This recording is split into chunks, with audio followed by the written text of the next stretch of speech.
Hey, folks, we're live. Welcome. This is the pre-show, so don't get too excited yet. Let's see. I'm just loading some things up here. Let's see if I can find them. All right. Got to load up a video file. And hello. Good night. I love you. I don't see my face. That's because I'm not in there right now. They can see you, but I'm not in there. Well, I need to see my face. Well, I can't show it to you yet because I'm in the middle of something here. Loading up a file before we get rolling. Rolling. What's wrong with me? You are wrong with me. Okay, I'm trying to find the name of the video. Where did it go? All right, what do we got? We got 1 minute, folks, and we go live. So I got no time to dilly-dally, little child. I need to see my face. All right, let's see. Show in the Finder. Where is it? It's right there. It's 167933. All right, folks, let's see if we can get this uploaded. Before we get rolling. What did I say? 167933? Okay, you got to get out of here now because we're going to get started. Bye. I love you. Good night. Yeah, my bestie. 167933. There it is. MP4. We shall upload it. Boom. That's for later. Okay, it's uploading. I think. At least I hope so. Will it take an MP4? That's the big question. All right, folks, we are live. I did not play the show intro because I'm in the middle of trying to upload a video file for the show tonight. So why don't you all stand by? Here we go. We're going to do the show with our opener right now. So stand by. Boom, boom, and click.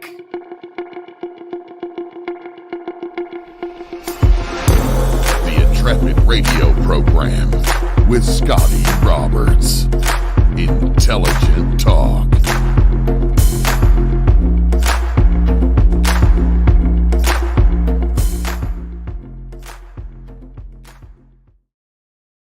All right, folks, welcome. It is Monday night. Happy Monday. This is me, Scotty Roberts. I'm your host of this here, my show, the Intrepid radio program.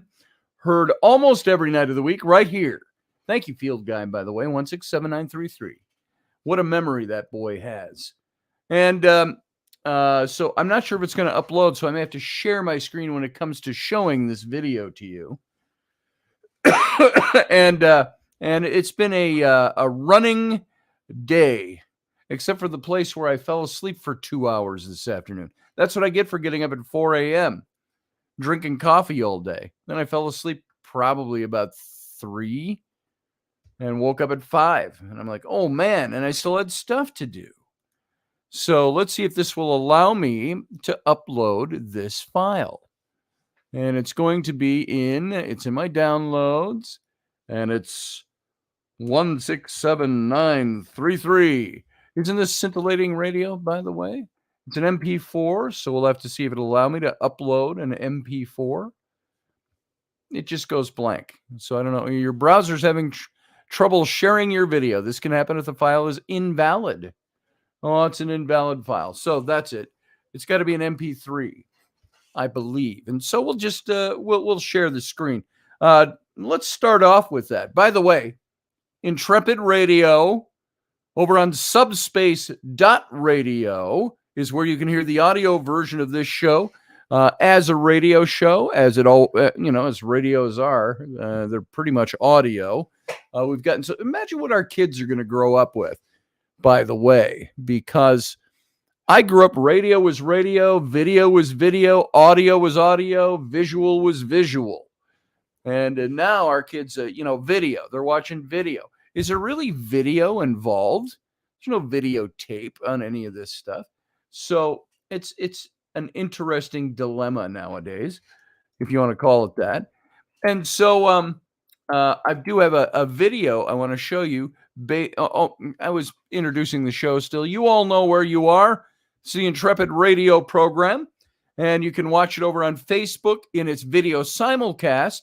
Listen to it in audio over on subspace.radio, and you can also see it on my YouTube channel in video simulcast. And when you're there, hit the subscribe button and also hit the join button and see what you can do to help support this broadcast. Those of you, and if you're not there now, come on over to the chat room over in the YouTube channel, and you will meet the other Intrepids who are already talking up a storm over there. So video killed the radio star. Internet killed the video star. YouTube. There you go. So click, click, boom. All right. Today, I put up a post on my Facebook because earlier today, I was outside, but I'm sorry, my lighting has just been horrid lately. I don't know what's going on with it. Hang on. I got to fix my lights. I hate having to do this during the show, but there it is. And we were rushing to get rolling tonight, so let's see if that helps any. We'll see if that helps us. Not really. Oh, well, it is what it is. And, all right, y'all ready for this? Now that I finally am.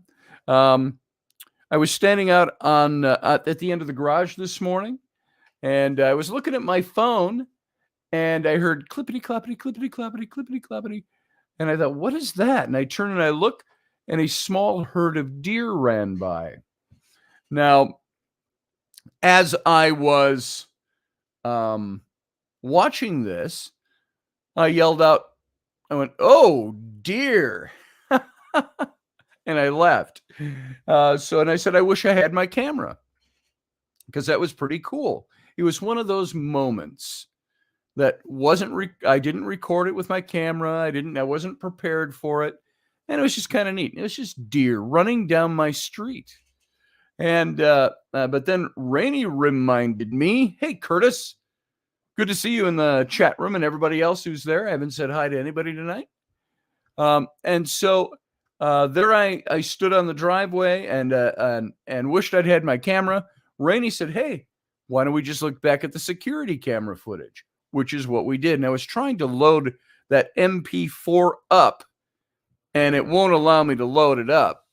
So what I'm going to do is I'm going to bring this video up in my Facebook where Rainey sent it to me, and you can see it. And by the way, you get a really nice, good, long shot of my bald spot. You know, I look compositionally perfect from only one angle, and that's the front. The rest, every other angle, shows how degrading I am. Not degrading, degraded I am. So let's take a look at this video. I'm going to share my screen with you. And it looks like this. Share screen. Boom. All right, we're going to go to the Facebook page and share. All right, there. Now, you see that? Everybody sees that? I think you do. And oops, I just stopped the screen. No, I didn't. There it is. All right, I got to take off the, when I don't upload them ahead of time, you got to go scramble through all this nuttiness. All right, here we go. And I'm not sure how well you'll hear. I have to have my sound down so I don't get the feedback. But in radio audience, sorry, you are not going to be able to see this radio. So here we go. So I'm standing out on the driveway right there. Let's play this. Where'd it go? Right there. Here we go. Now watch at the end of the driveway, coming from the left. There we go.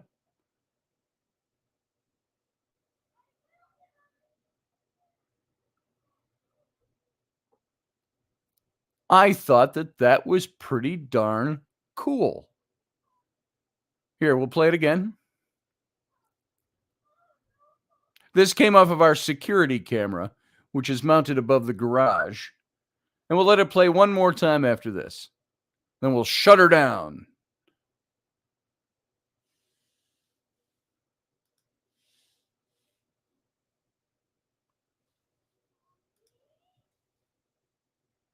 There it is.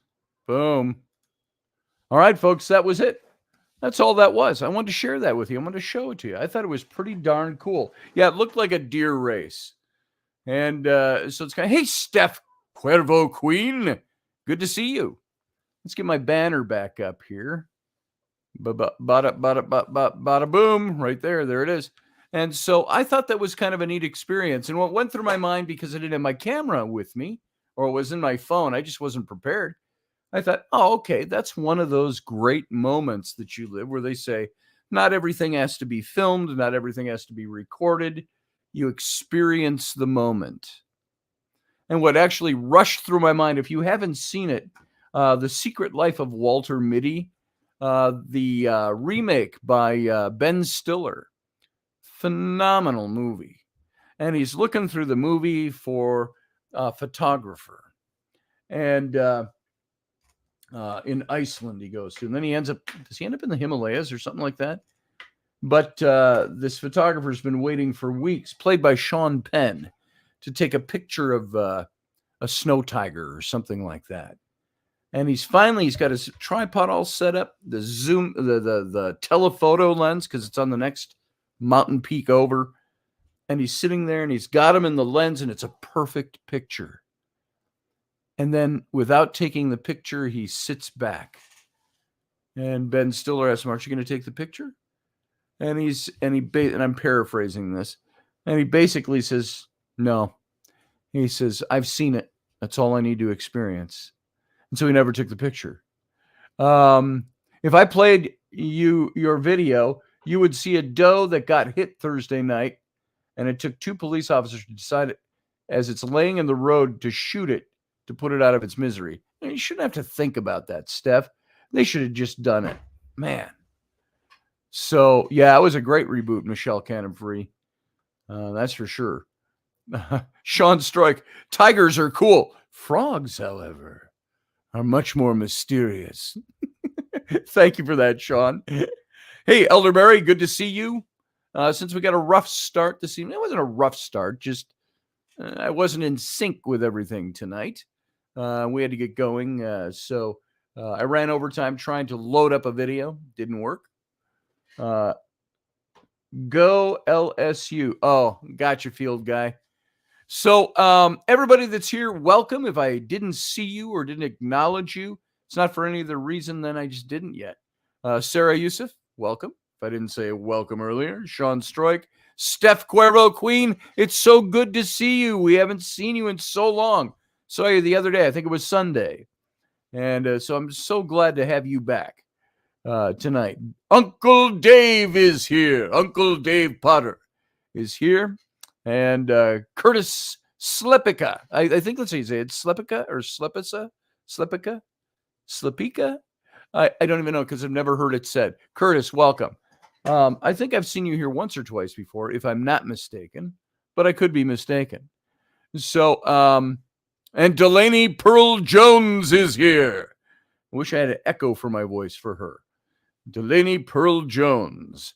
And so, that's the fun that happened to me today while I was working. And it gives me a chance to really show off my bald spot when I play that video. I got the weirdest ass bald spot in the world. It's not a bald spot. It's not like a little monk thing, the little circle on top. It's nothing like that. It's weird. It's like a misshapen continent. It's like a Doggerland or something like that shaped. And it's like, what the hell is that? And a phi on the hairstylist. No, not a barber, a hairstylist. And yes, he was gay and openly gay. And he used to cut my hair. My ex-wife and I, when we lived in Detroit, we used to fly back here to Minneapolis on once a month just to get him to cut our hair. So he was good at what he did. But he said, oh, Scotty, darling, you will never go bald because I had a thick head of hair. So, fie on him. So, Elderberry's just dreaming about Steph right now. Why are you dreaming about Steph, Elderberry? Is she Is it a nightmare or is it a dream? So that's in the chat room, folks. See what you're missing if you're not in the chat room? You miss this stuff. Now, tonight, I announced a hot topic that's in the news. Now, you know this show, I could spend every godforsaken day talking politics. Not politics, let's call it current events that are all wrapped around with politics. I could spend every day, as I used to, talking politics. And after a while, it gets a little tiring, trying to keep up with it all and having to deal with the same BS day in and day out. I don't know if you heard that big thump upstairs, but I sure did. That's my kids up there messing around in the living room. And so you know current events and politics and how I can talk about them. And you all know my opinions. My opinions are pretty darn clear. And I was a Trump supporter. I made no bones about that, no jokes about it. I didn't shy away from it once. I had friends that I knew, and I know there were a lot of people out there that were like, oh, I support Trump, but I can't say so because my neighbors will get mad at me or my friends will hate me. Or you know what? I don't give a flying rat's ass what anybody thinks about what I think or what my opinion is. My opinion on who to vote for is usually well-founded. And so I'll talk about it.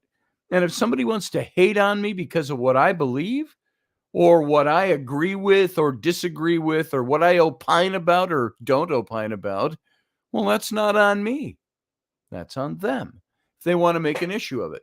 And I'll bring up once again, just for re-emphasizing this fact, talked about this last week, had a friend of 26 years that discontinued our friendship because of the fact that I voted for Trump.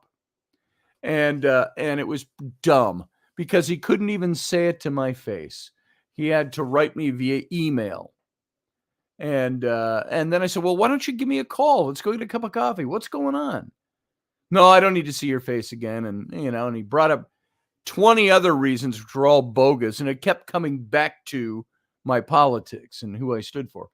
He said, this is why you aren't getting ahead with your business.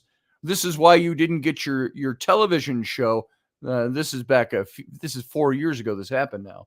John Ward and I had been putting that television show out there. And he said, this is why your television show isn't getting picked up because they all know you're a Trump supporter and you're open about it. And I said, so if I was a Trump hater, would that get me a television show? I said, why should I do that? Why should one opinion on a matter of politics or who you're going to choose to be the president of the United States, who you're going to cast your vote for, why should that determine whether or not people like you or not? Or work with you or whatever it might be. Grumpy Stack is a greatness, he said. No, that's good, brother. I'm glad. See, there is a man with great self-esteem that he's built all on his own, by the way. Grumpy 2024. Yeah, Grumpy 2024 what? I don't know if I'd vote for Grumpy. It all depends. What's your platform? So anyway, moving on. So I saw and heard all this news and current events about Donald Trump being indicted. And it was actually Trump himself who mentioned that. There was, where did I put this? It's right here.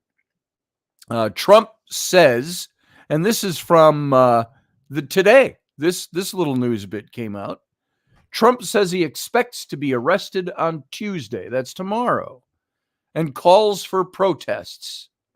Now, this is, it actually was released today. It came out on the 18th, so Saturday. Former U.S. President Donald Trump on Saturday said, this is from Reuters news service, said he expects to be arrested on Tuesday as New York prosecutors consider charges.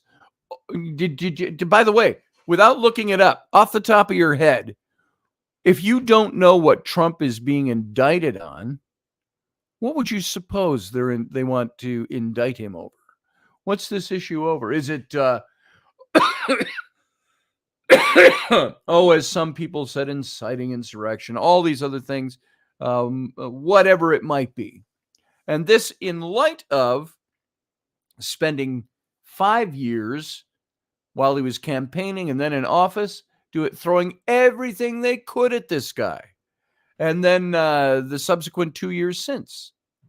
And then you've got a sitting president who nobody wants to pursue the stuff that's very obvious and there's evidence for. And so, they have to, says Sean. This was coming for a long time. And says Sean Stroik. Well, what did Trump say? He said, illegal leaks from a corrupt and highly political Manhattan District Attorney's office indicate that with no crime being able to be proven, the far and away leading Republican candidate and former president of the United States of America will be arrested on Tuesday of next week. Now, Trump wrote that on Truth Social. Now, a spokesperson for Trump said the former president hadn't been notified of any arrest. Trump provided no evidence of leaks from the district attorney's office and didn't discuss the possible charges in his post. Protest, he says, take our nation back, said Trump, whose supporters stormed the U.S. Capitol building on January 6th and so on. They said to try to overturn his 2020 presidential election. I will say this, that's not what happened on January 6th. Now, somebody at YouTube might get pissy with me now because that's not what their narrative is. That's not the narrative they support. I don't believe that there were over 500,000 people there at the Capitol that were there storming the U.S. Capitol. It just didn't happen. You had a handful of idiots that did that. So the probe comes as Trump seeks the Republican nomination for the presidency in 2024. And no U.S. president, here's a point you guys got to remember.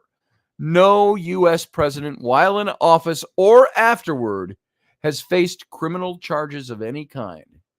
Trump has said he will continue campaigning even if they charge him with a crime. Now, a spokesperson for Manhattan District Attorney Alvin Bragg, whose office has been investigating a $130,000 hush payment of Trump's former personal lawyer, Michael Cohen, made to porn actor Stormy Daniels, declined to comment. Sources have said Bragg's office has been presenting evidence to a grand jury about the payment, which came in the waning days of Trump's 2016 campaign in exchange for Daniels' silence about an affair she said she had with Trump a decade earlier. Now, Trump has denied the affair happened and called the investigation by Bragg, a Democrat, by Bragg, who is a Democrat, a witch hunt. An additional witness is expected to appear before the grand jury on Monday. That's today, at the request of Trump's lawyers. A person familiar with the matter said on Saturday.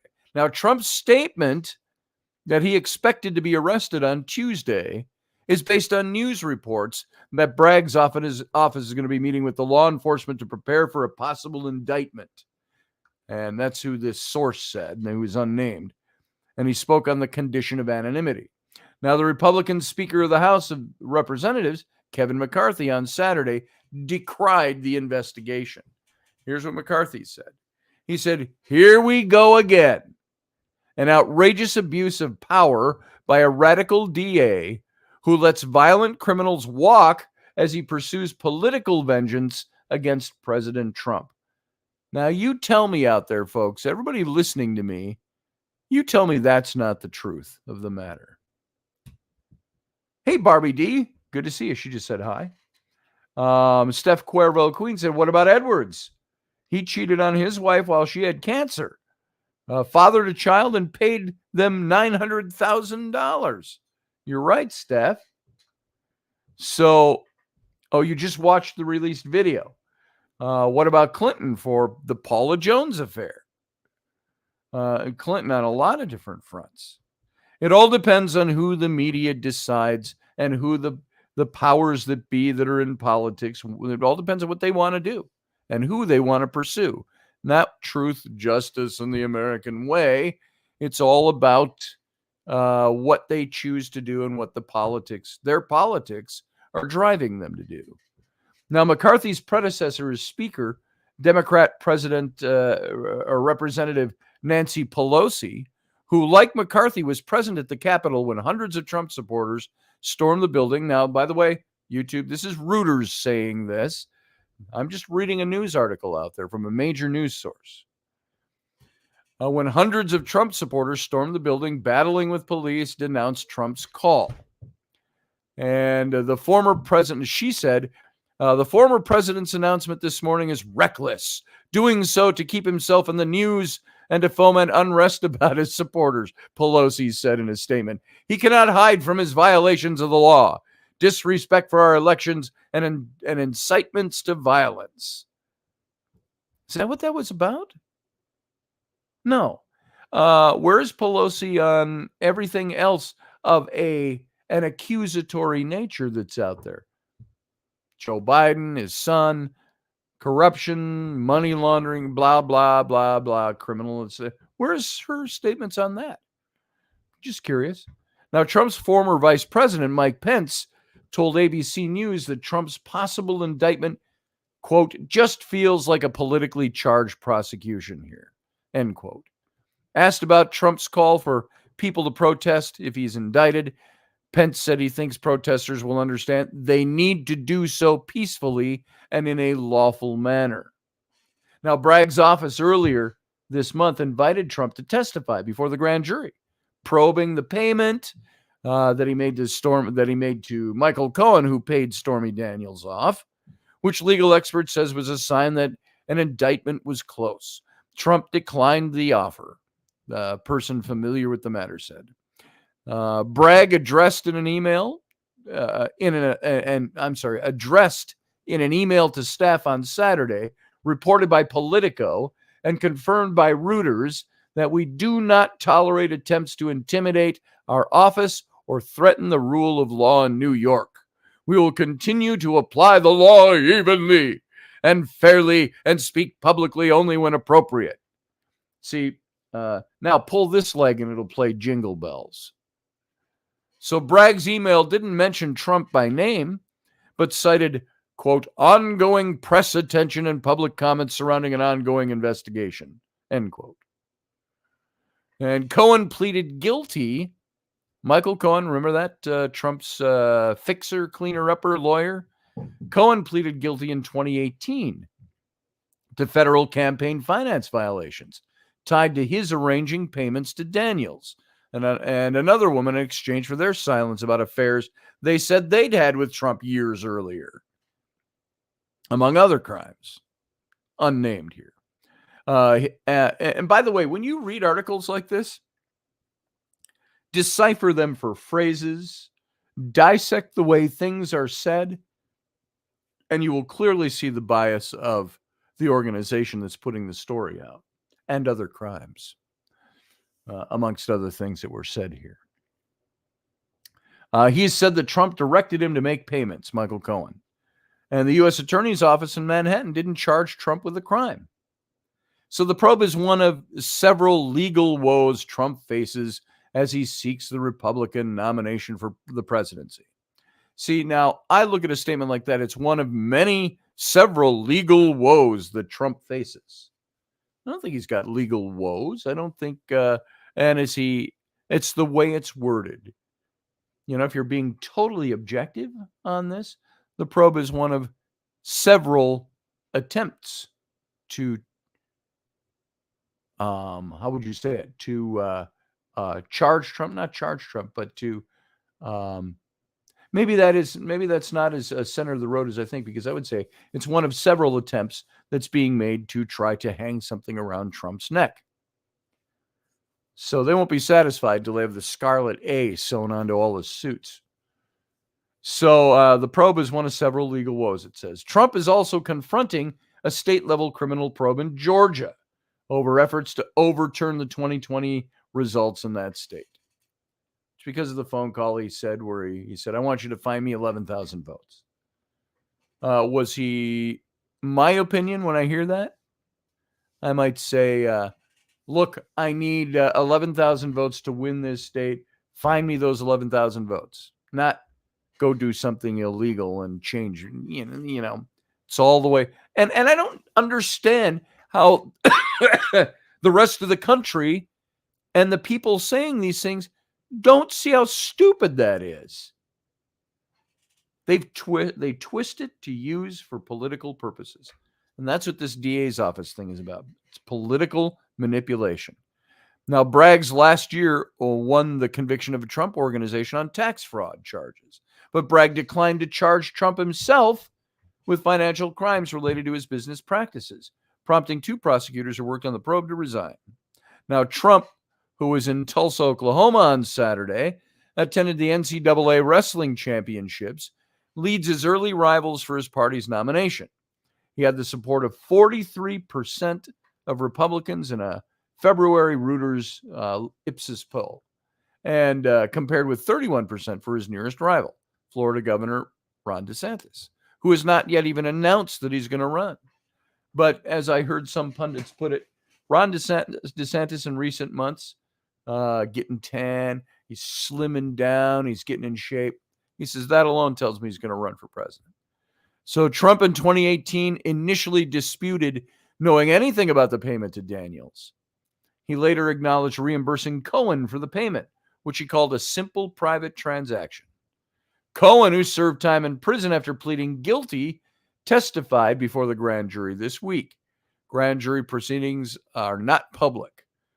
And outside the courthouse in Lower Manhattan, Cohen told reporters he did not testify out of a desire for revenge against Trump. And this is all about accountability, he said. He needs to be held accountable for his dirty deeds. That's interesting. Michael Cohen, I believe him about as far as I could throw him. It would take somebody with a much better character to convince me that Trump was doing as Cohen says he was doing. So Trump found Daniels, by the way, whose real name is Stephanie Clifford, spoke with prosecutors last week, according to her lawyer. And Trump founded his Truth social media platform after being banned by Twitter, Facebook, and YouTube following the January 6th assault on the Capitol. He has since regained his accounts on those services. He's back on Facebook as of, I just saw an announcement of his the other day. And though he limited his Saturday statements to Truth and the Truth platform, and his messages on Truth Social are very concerning as he's declaring the entire justice system corrupt, said Jennifer Stromer Falley, senior associate dean at Syracuse University and an expert in social media use during elections, and might I add, also a flaming progressive liberal. So of course she's going to say that. So you may hold opinions. Sarah Yusuf says Ron DeSantis is too busy bullying Disney. I don't think he's bullying Disney at all. I think, so I would disagree with him. Maybe we can talk about that in the captain's cabin. But I see everything he's done. Remember, why did he even start any of his stuff against Disney, DeSantis? Because Disney was politicizing. They were being political. They were taking political stances. They were operating to try to get political people into office that would support their cause. And they came out with the whole LGBTQ thing and everything else going on. And DeSantis said, you know what?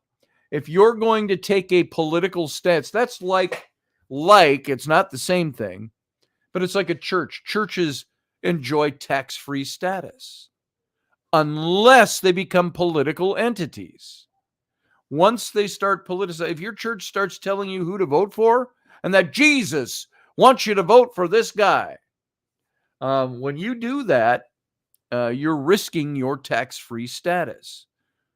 This is what happened with Disney in Florida. In a nutshell, there's a lot of details to this, but in a nutshell, DeSantis said, if you're going to politicize like you are and run a behind the scenes, paying off, supporting candidates and all of this that support your cause on political issues such as all the stuff in politics these days. He said, if you're going to do that, will pull your tax-free status. You will not be an entity unto yourself anymore in Florida. You will have to, what DeSantis said is Disney will have to pay taxes like every other corporation in Florida in the same modes that they pay. Not to mention they hire PETAs, says Steph. So Disney sponsors a lot of crap, says Sean Stroik. So Sarah, I would only in a friendly way, and I love you, I would only in a friendly way say Ron DeSantis is too busy bullying Disney. I don't think he's bullying Disney at all. Unless you meant that in a different way. He's saying, Disney, your days of being tax-free, if you're going to be political, are over. Boom. As it should be. So just watch when the Florida Sheriff's Office does those pedo strings. Always min of 3 Disney employees. I'm not sure what you meant there. I got the gist, though. So, Sarah, not to put you on the spot, but put you on the spot. I think it's the farthest thing from bullying.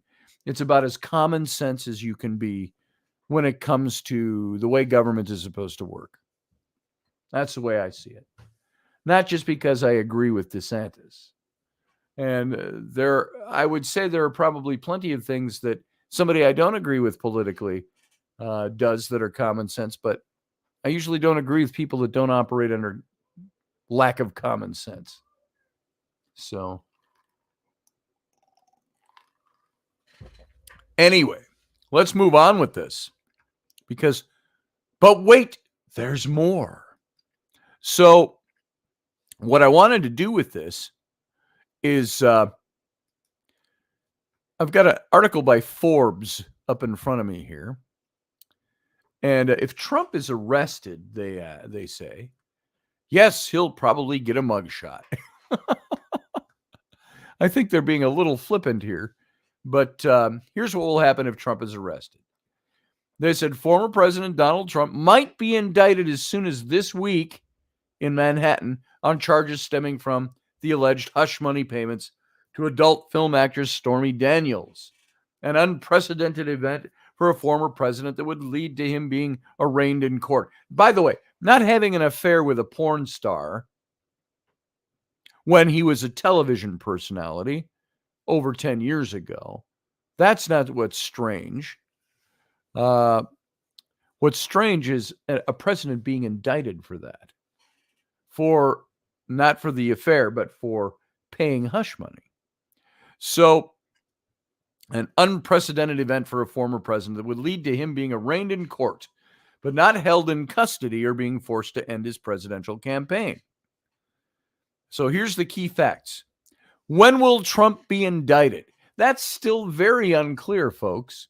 The Manhattan grand jury hearing the case still has at least one more witness to hear from today. I don't even know who that was. Remember, these court proceedings, grand jury hearings are private. And while they could vote on charges as soon as Monday, it could also come later depending on how things go. So what will Trump be arrested for is the big question. Why would he be arrested at all? It's expected that any charges against Trump will be for falsifying business records tied to the hush money payments to Daniels, as he allegedly reimbursed ex-attorney Michael Cohen for paying Daniels through the Trump organization, labeling the charges as legal fees, which can be a felony in New York if they were falsified to cover up a crime and could carry a prison sentence of up to 4 years. So you have to ask yourself a question. Did Trump commit a crime here?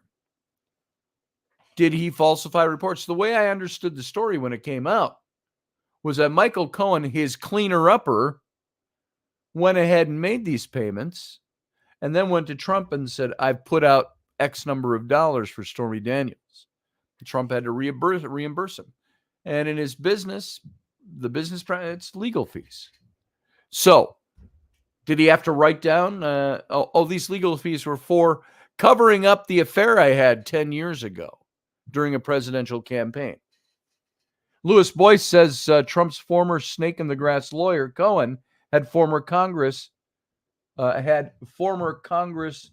during the impeachment. Had former Congress. I'm not sure what you mean by that, brother. He was in front of Congress. He lied to Congress. We know that. So Anita Palmer says Robert Costello testified to the grand jury Monday that Trump did not know about the payments made by Cohen to Stormy Daniels. Costello speaking to reporters in front of his Manhatten ... Probably apartment or the courthouse or what? LOL, did JV do a show with her yet? I don't know, Steph. I don't know if JV Johnson did. He probably was trying to get her on a show, though. And I got no problem with Stormy Daniels. I don't care. Who's the guy that was pushing that case? Michael Avenatti. Where's Michael Avenatti right now? Prison for all the crap that he's done. And I don't even have to say allegedly. He went to prison for it. So, yeah, he lied, said Louis Boyce. Michael Cohen, very bitter about what happened. Probably even more so bitter that Trump didn't pardon him at the end of his presidency. So what will Trump be arrested for? It's expected that all these charges against Trump will be for falsifying the business records. So with all the crap you see going on, all the years the left and the media has tried to take down Donald Trump, what's this one all about? It's all about him labeling charges as legal fees when it was a payoff. And of course, there are guys that have now testified that were on the inside of Trump's organization that said, no, he didn't know Michael Cohen was paying her off. So, and what are you going to do? If somebody, if my fixer, cleaner up, or attorney said, if it came to my attention that, hey, I had to pay off that porn star you had sex with, because it happens to me every day, from 10 years ago, a decade ago, because of your position. And I'd probably be like, you son of a bitch. Okay, I'm going to write it down, but it's not going to go in my books as payoff. It's going to go in my books as a legal fee. Daniel Andres says they act like the Democrats are innocent. Psh, please, he says. Well, exactly. What's all this stuff going on now? I would like to see this much effort put into other things we know about the sitting president, his family, et cetera, et cetera, et cetera. So you can be middle of the road on this stuff, but there's a point where this stuff is going to destroy us internally. And what I think is amazing, Trump's still a cool guy, whether you like him or not, meaning in his way of life, he's a cool guy. He's got his shit together. And what is it about him right now? He's winning all the time. And he's always doing well. I think he's held up resiliently for the way he was loved by everybody in America until he decided to run for president, coming down, as they say, the golden escalator at Trump Tower in 2015, making his announcement. Clinton at one time said Trump will make a great president. Yeah, well, they all know he did. So did Oprah. She loved him. And so everybody loved Trump until he became a president that was going to fix things. Whether you agree with that or not. We used to call Trump the GSD candidate, the get shit done candidate. He came in not squealing about this or that, and then not doing what he said. He worked to achieve everything he said he thought he needed to take care of as president. And I believe he would do the same again if reelected. So there you go. So what happens after the grand jury votes? If the grand jury votes to indict Trump, the indictment's going to be filed under seal. So it won't even be made public until Trump's arraignment in court, unless the Manhattan District Attorney makes it available earlier, or Trump talks about it. When are the charges being brought forward on Hillary? and her paying for the Steele dossier, says Anita Palmer over in the chat room. That's a good question, Anita. That was all one big lie. And how many millions of dollars were spent for several years with that lie as a basis for their case, the foundation of their case, the Steele dossier? It was all manufactured. And apparently, as we're told, Hillary Clinton knew about it. So, see what this is all about. It's about winning an election. It's not about seeking truth. If you think the United States government right now is all about seeking truth and having truth and justice done, you're talking about a couple of bright spots of light in an ocean of darkness. Because that's not what our government does. Our government does, and the people in power do what they need to do to try to stay in power, with few exceptions. And so remember, when you vote, you have the ability. Remember, something we all seem to forget. We don't work for our government. Our government works for us. We are the people, not to be cliche, but, and it's not cliche at all. Well, I had it sitting right here. Hang on. I don't know what I did with it. I had my Constitution sitting right here. I was going to unfurl it. We the people. Declaration of Independence, my Constitution. We're sitting here rolled up somewhere. I don't know where they are right now. But I used to have them on my wall back behind my old studio. But we the people, we're the ones who govern this country. What was the great experiment all about with founding the United States? To see whether or not a people could govern themselves without a tyrant, without a king, without a sovereign. We elect our sovereigns. We put them in those seats, and we can take them out of those seats. Pardon the cough again. I'm not even going for the cough button. It's just the way it is. So what happens after the grand jury votes? So if they want to indict Trump, it'll be under seal. And will Trump surrender? I said, you know what I said to Rainey? I said, if this goes against him, he should just go down and just walk in and go, hey, I'm here to have my mugshot done, whatever. But they can probably resist that too. I have no idea. So what will happen? Will Trump surrender? Trump's lawyers are expected to negotiate with prosecutors a date and time for Trump to turn himself into the authorities if he's indicted. And Trump's attorney has suggested the ex-president would voluntarily surrender himself to the authorities. And by the way, he's not an ex-president. He's a former president. There is another little tiny 2-letter word with a hyphen after it that indicates a bias that might exist in a news organization. You're never an ex-president. That wasn't canceled. You're a former president. It's like you could say a Marine. I always hear, and so is an ex-Marine. I go, no, he's a former Marine. It's like saying once you're a Marine, you're always a Marine. So what happens if he doesn't turn himself in? If Trump doesn't voluntarily surrender and is still at his home in Florida at Mar-a-Lago, he'd have to be extradited from Florida to New York, which would either be approved by a judge or Florida Governor Ron DeSantis, Trump's main rival for the 2024 presidential nomination. Now, I can tell you what, Ron DeSantis is a man of character. He's not going to be a man that comes up and say, I can eliminate my rival by letting him be extradited to New York. If that should be the scenario. That's not the way he operates.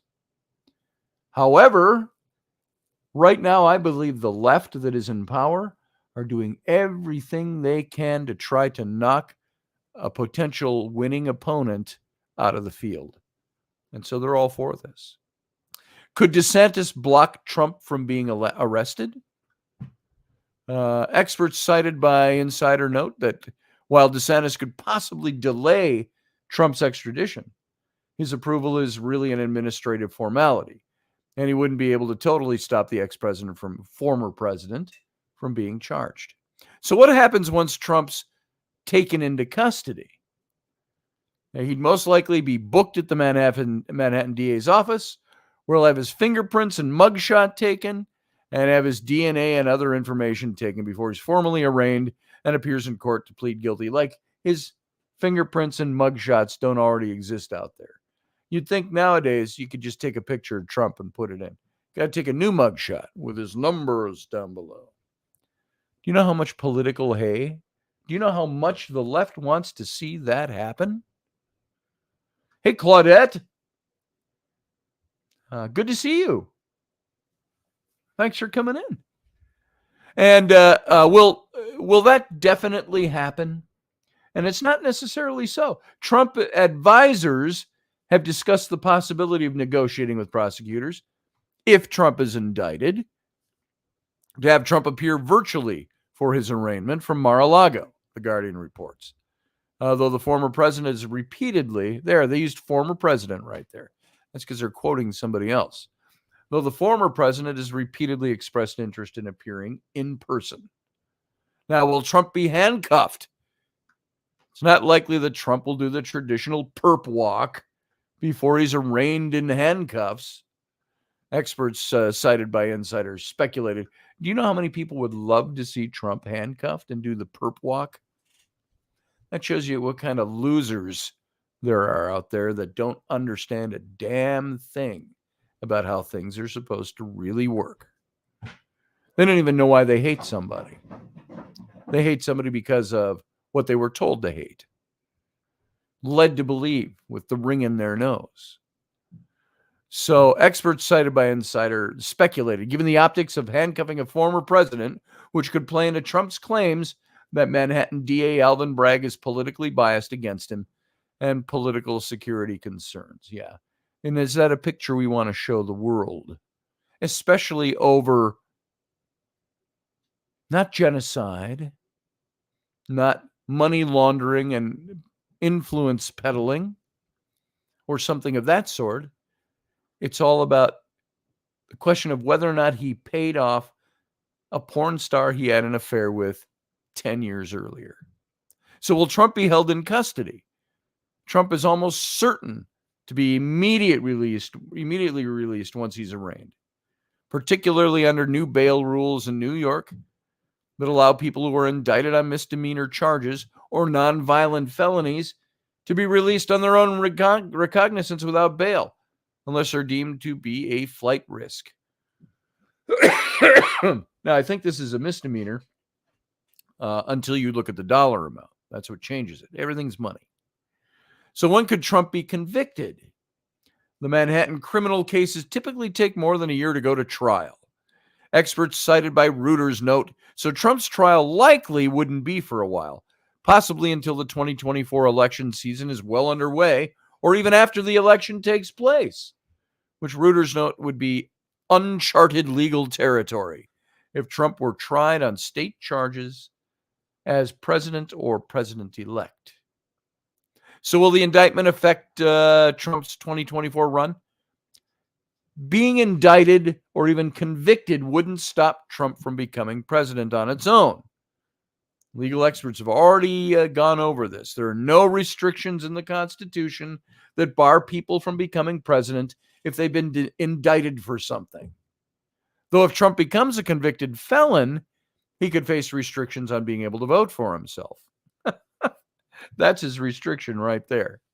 So while it's still unclear what day Trump will actually be indicted, if it actually happens, if he actually is, they still don't know this.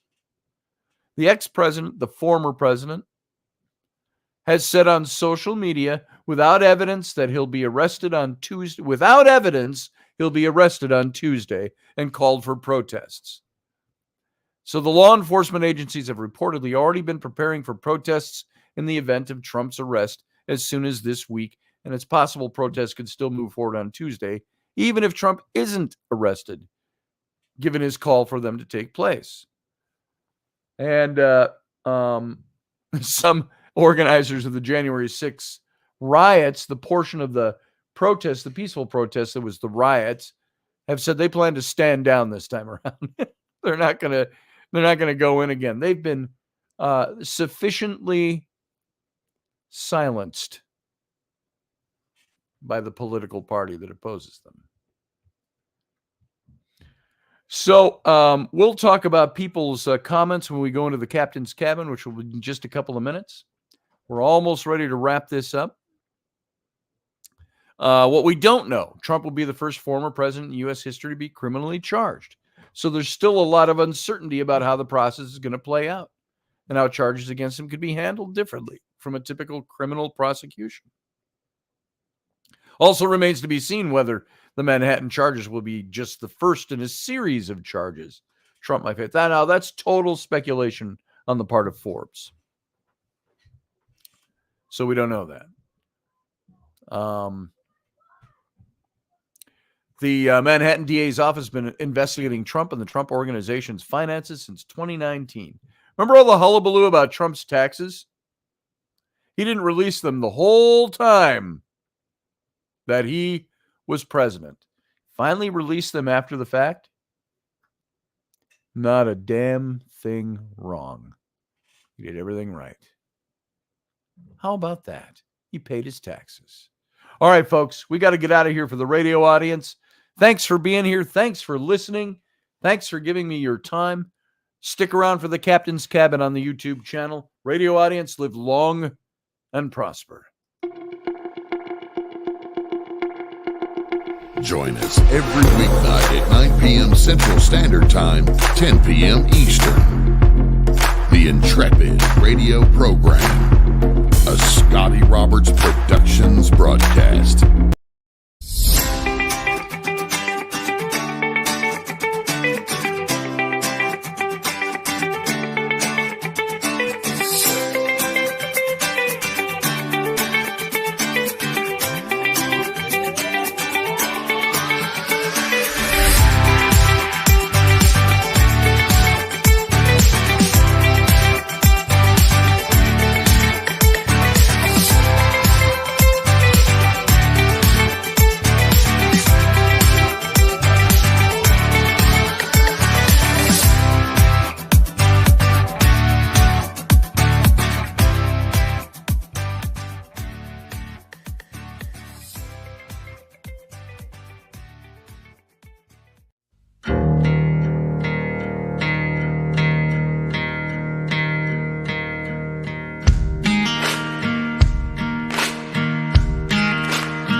Well, hey, welcome to the Captain's Cabin. Arr, and all of that.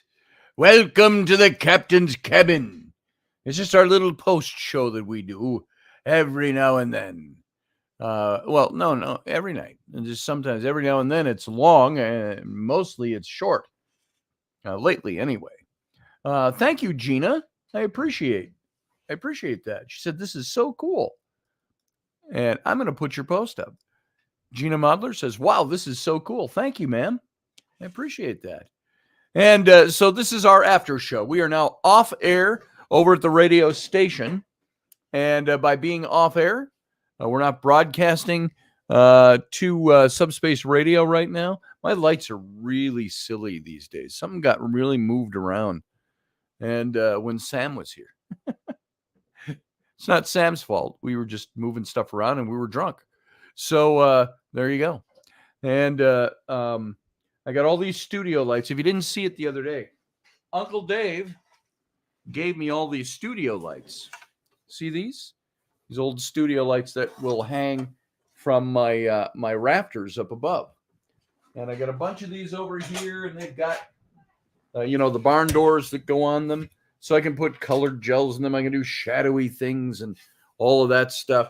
So I got all those. I got to clean them up yet. And I got to mount them up in the rafters up here. That's why I painted the ceiling in here black, which you can't see from here, because I just wanted to have a studio theater effect to it all. So that'll be interesting once we get those up and get them working. And Elvis is in the building. Hey, Elvis, how you doing? You might have been here earlier, but there you go. Michelle Cannon-Free smushed. That's good to hear, I think. What channels are you streaming in now, Scotty? Steph, I am here on YouTube mostly, and I do it over on Facebook. The only problem with Facebook is that you can't, the chat room doesn't work there. It doesn't connect up to the chat room here, which is the main chat room. And you can usually tell because somebody like Gina, you're over on Facebook because I see the little Facebook emblem. You might not see a lot of the posts that are going up. If you can, make it over to the YouTube channel and you can join the family of chatters over there, the Intrepids. Gina says, my please your wife and yours look great too. So much love. Thank you. Thank you, Gina. So, Steph, so we're there. We're over on Twitter. We're also over on, I think we go up over on Stitch, I want to say. If not Stitch, what's the other one? It's in the header. The radio station does some of that. Now, I am looking at moving this show. It'll still broadcast in audio over on the radio station, but I'm thinking of moving this show over to Patreon. And because I'm a capitalist, and I actually would like to, it'd be nice to make a little money off the thing I put so much effort into. And I have for Twitch, I think, not Twitch. I don't have it in front of me, and it's not on this mug. You can see because it's the Intrepid mug. There it is. Intrepid radio with the rocket. There it is. There's the Intrepid rocket, the broadcast. And I always have the emblems in it, but not for the mug. We didn't leave them in there. I can look over here and I can probably tell you what it says. It is. I took it off the banners. Well, there it is. Sorry about that. It's not Twitch. It's starts with an S. See, I'm getting old and I sometimes forget these things. I can't think of it off the top of my head. Sorry about that. Snitch, Snatch, Snooch, whatever it is. One of those other places. I'm not on Rumble, Steph. I could put us on Rumble. I do want to expand things because I want to expand the audience base. And the way I see it, I've been doing one form of this radio show for 22 years now. I started in the year 2000, almost 23 years. And with a couple of breaks in there, but Intrepid Radio since 2011. So for 12 years now, January 2011. And this current incarnation of the show, on first Odyssey and then Subspace Radio for 4 years. And it's been 5 nights a week. I'd miss a few nights here and there, but I pretty much didn't like to miss my nights out. And if I knew I was going to be gone, I'd pre-record the show and put it up. So 5 nights a week. And then we do Sunday morning.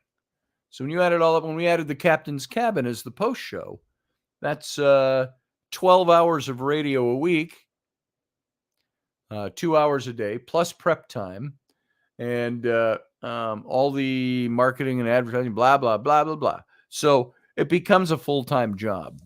And so I miss the 5 nights too, Sean. I really do. There are nights, my only free night without radio is Thursday night, and Saturday. And I don't do anything on Saturday.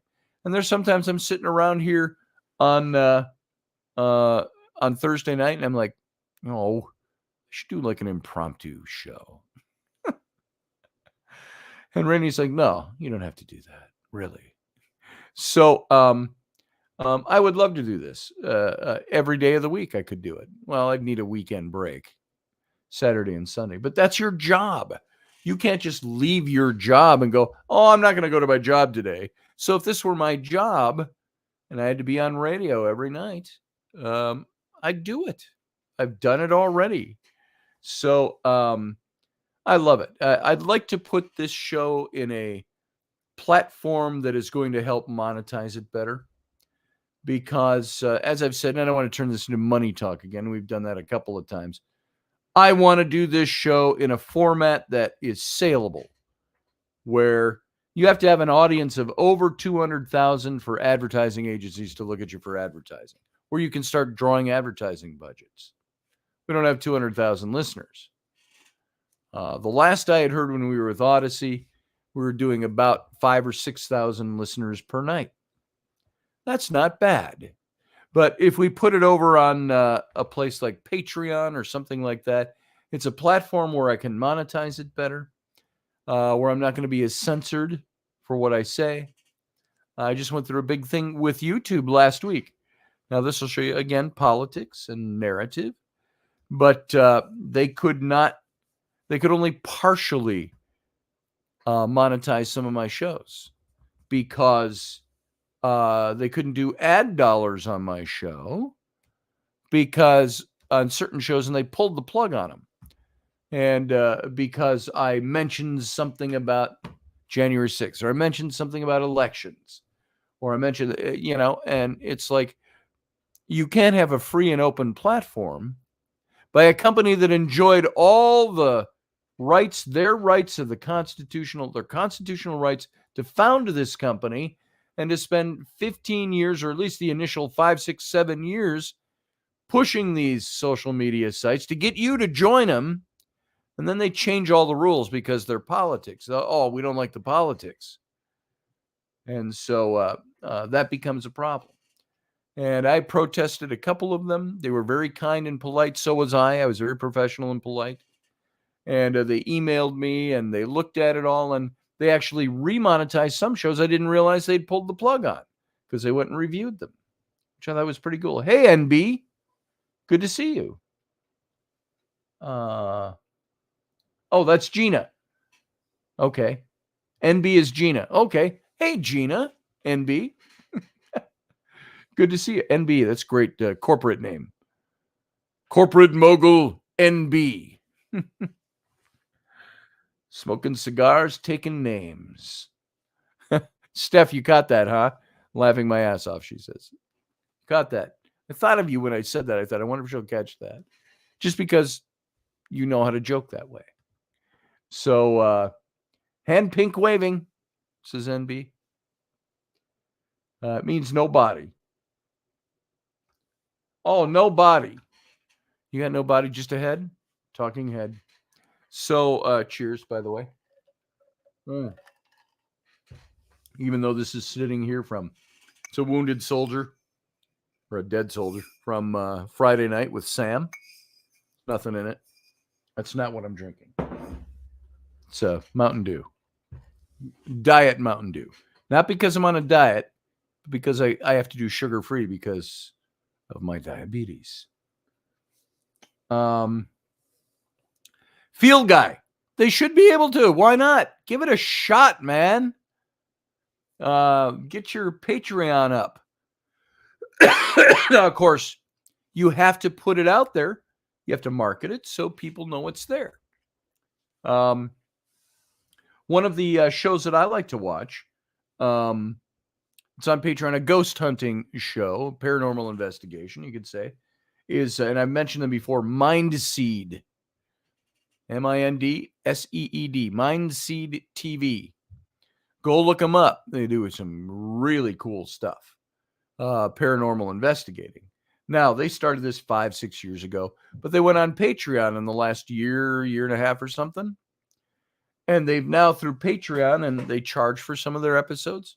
And you can see their episodes free, too. But they charge members $1, $2, $5, whatever it is, a month.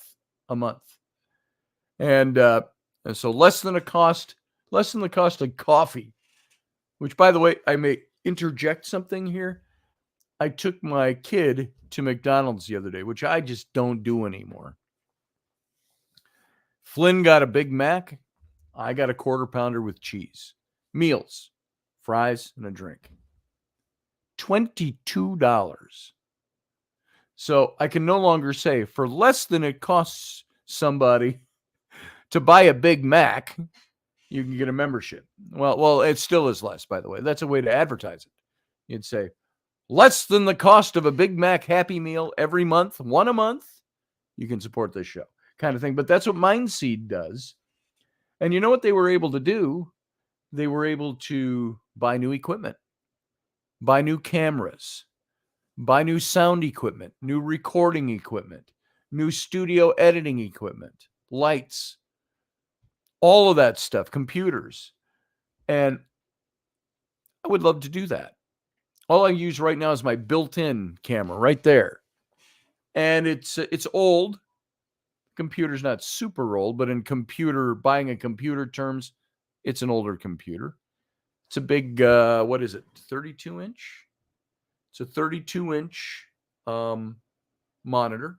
You know, they measure them diagonally. And a cinema screen, all in the stand. It's an Apple. And but I need to upgrade. I really need to upgrade my camera. I want to get an external camera. So somebody came down the stairs. I don't know if they're coming in here to say hi or not. So that's what going to a place like Patreon would do. And I've mentioned Mindseed as an example because that's what they were able to do. They were able to actually pay themselves for what they had been working on for 5-6 years. And so, hey, Flynn, come over and say hi. As long as you're down here. Here's my 13-year-old boy, Flynn. I got to go up because he's tall. How you doing? Good. What's up? Just looking for my Xbox. See that shirt up there? Mm-hmm. It's underneath that. By the way, Xbox, it's 10 o'clock. I know. School tomorrow. I know. So how late do you plan on staying up? Not that late. Should we find out? Everybody want to know? Flynn, how late do you plan on staying up? Hi, Flynn, says Anita Palmer. And Barbie D. And NB, which is Gina. So don't stay up late. When I'm done here, whatever time it is, between 10:30 and 11, you will have to go to bed. Come here. I love you. Have fun. No later than 11 o'clock. It's a school night. Okay? I want you up and happy, not grumpy, at 7 a.m. I'm never happy. I won't be. You what? I don't think I'll ever be happy when I get waken up from school. Yeah, there it is. You'll be happy when you get woken up tomorrow. Because it's your dad waking you up. Hi, Dad. It's in the morning. Good morning, Dad. Uncle Dave says, I'd like to do a show called Dining with Dave, wherein I would host a group and converse over dinner at various restaurants. It'd be kind of fun. Field guy gives you his permission to stay up all night. There you go. He's just laughing. He already does. We all know this. I woke up at like 4:30 this morning and trundled upstairs to pee and make coffee. And as I came up the stairs, he peeked at me over the sofa. He was still sitting on the sofa. So were you awake that whole time? Yeah, I thought so, because the TV was still on. You got to get sleep or school's going to suck big time. School already sucks. Yeah, it's going to suck even more. Be suckier suckiness if you stay up too late. All right. All night also sounds like my son, says NB. Yeah. You know, I kind of did that when I was a kid. I stayed up late all the time. But it didn't matter how late I stayed up. I always woke up at the crack of dawn and was a fireball all day. I was that way all the way through like my 30s into my 40s. When I got into my 50s, I slowed that down a little bit. Now that I'm in my 60s, I'm kind of like, I need a nappy time after lunch. Steph says, I would like to do a show where we could just people watch, set up a camera and go away. Oh, sorry, this cough. For those of you who don't know, my kids brought this home. Flynn had the horsey cough a month ago. And then, of course, I got it and then went into my sinuses and you get all that post-nasal drip. How's that for scintillating radio? And tonight I have post-nasal drip. And it would make my throat just raw. And I had the chest cold like they had. I was going to go in and have my doc check me for pneumonia last week, and I just didn't schedule it. But it's starting to go away. It's dissipating. But you can tell, you can hear little bits in my voice. I have still the stray cough, which they told me a couple of weeks ago I'd have for 3 to 6 weeks, something like that. Tastes like a salted pretzel with caramel or caramel. Barbara D's saying it both ways. Caramel or caramel or caramel. Caramel or caramel. Trail cam for inside the Roberts house. Yes, actually we do. That was the video I showed earlier. If you saw it, Sarah, of the deer. That's our one trail cam that's outside that records the driveway. Then we've got one in the main room of the house and a couple of other places. There's one down over in the family room on that side of the downstairs, pointing at Rainey's studio and everything over there. I don't want one in here. I don't need a cam in my office. Maybe in the bedroom. We could make money on that. So, and I'd have Rainey come in and say hi, but she's still upstairs with the kids. So getting them all in bed and stuff. Trail cam for ghosties. Yeah, Philip Blair. As a matter of fact, what we use, the Wyze, W-Y-Z-E, is the camera system we use. They're not inexpensive. Or they're not expensive. They're inexpensive. They're not super expensive. And we got them hooked up all over. I've seen that on some of the ghost hunting shows where they've got the Wyze cameras all set up. They're actually really good for that. It's got night vision on it. It's got all different kinds of things. You can replay them. You can look back and clip segments out. Here, let me show you again. If you weren't here at the beginning, I had my deer experience this morning. And before I see field guys out there, before I bring him on, I'll show this to you. Once again, it's only a few seconds long. I was standing in the driveway, and it looks like I'm hunched over. I'm not. I'm standing there. I'm looking down at my phone like this. And I hear clippity-cloppity, clippity-cloppity. I look out to the street. Small herd of deer run by. And I even said, I wish I had my camera on. Forgetting that I'll bring him in now. Forgetting that I actually, we had the Wyze cameras up. And let me show you again, if you missed it earlier. Here it is. Share screen. I got to go over here to this. No, let's share the whole screen, entire screen. God bless Neil Peart. What? I saw Neil Peart's name in there. I said, God bless him. Oh. Hey, Neil. Best drummer of Okay, all. here we go. Here's my whole screen. We're going to go over here. I got to go to my Facebook page. And, oh, there it is. Rainey sent it to me here. Boom. Oh, see, it happens almost right away. Here, let me pause it. It's going to replay, but here we go. There I am. I'm standing on the driveway. And this was at what time? 11:25 this morning. So here we go. Watch back, coming from the left to the right, back in the driveway. Watch this. It'd be too bad we don't have a 2-car garage. Well, we do, but it's full of other stuff. Otherwise, that would be not sitting there. You could see it better. But watch this. Boom. Deer.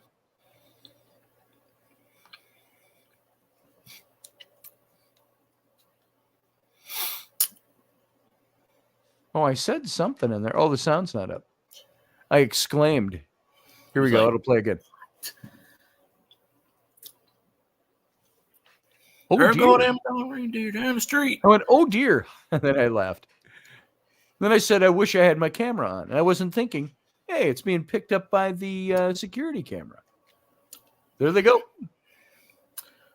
There were 6 of them. I thought that's pretty cool. The reindeer got loose from Santa. Yeah. 2 of them stayed back. They said, no, we can't do this. This is not right. It's not right. So let's go back to StreamYard and undo the screen sharing. Yes. This So is there an it ice cream is. sandwich. Yeah, look at that snow. And it's nice today. Barbie D, we have had What's up snow? here in the Minneapolis-St. Paul to Wisconsin border where we live, our average snowfall for the last 10 years, they said, has been averaged about 52 inches per winter. We've had over 83 inches this winter. And we've had warm snaps where it gets really warm and it melts down, but it never goes away. You can always tell how nice it is outside by how clear the driveway is. So this week, it's going to be climbing all week, up almost to 50 by the end of the week, which is nice. And around here, the sun's out. It's 50. I got my southern exposure on my drive. I stepped outside today. It was only like 38, 39 degrees, but it was like pushing 45 to 50 on my driveway. That's what that sun does right there. And so it's nice. And we say jokingly, but almost mean it. When it starts getting above, after you've had a winter of below zeros and sub-zero and 0 to 10 degrees, it was just 18 degrees in the morning 2 days ago, 9 degrees yesterday morning when I got up. Does not compute. It does not compute. And it warmed up into the high 30s. And so that's like, yes, and it feels like a heat wave. It does. You can walk out in the shirt sleeves. My kids are impervious to it. You know, dumb kids.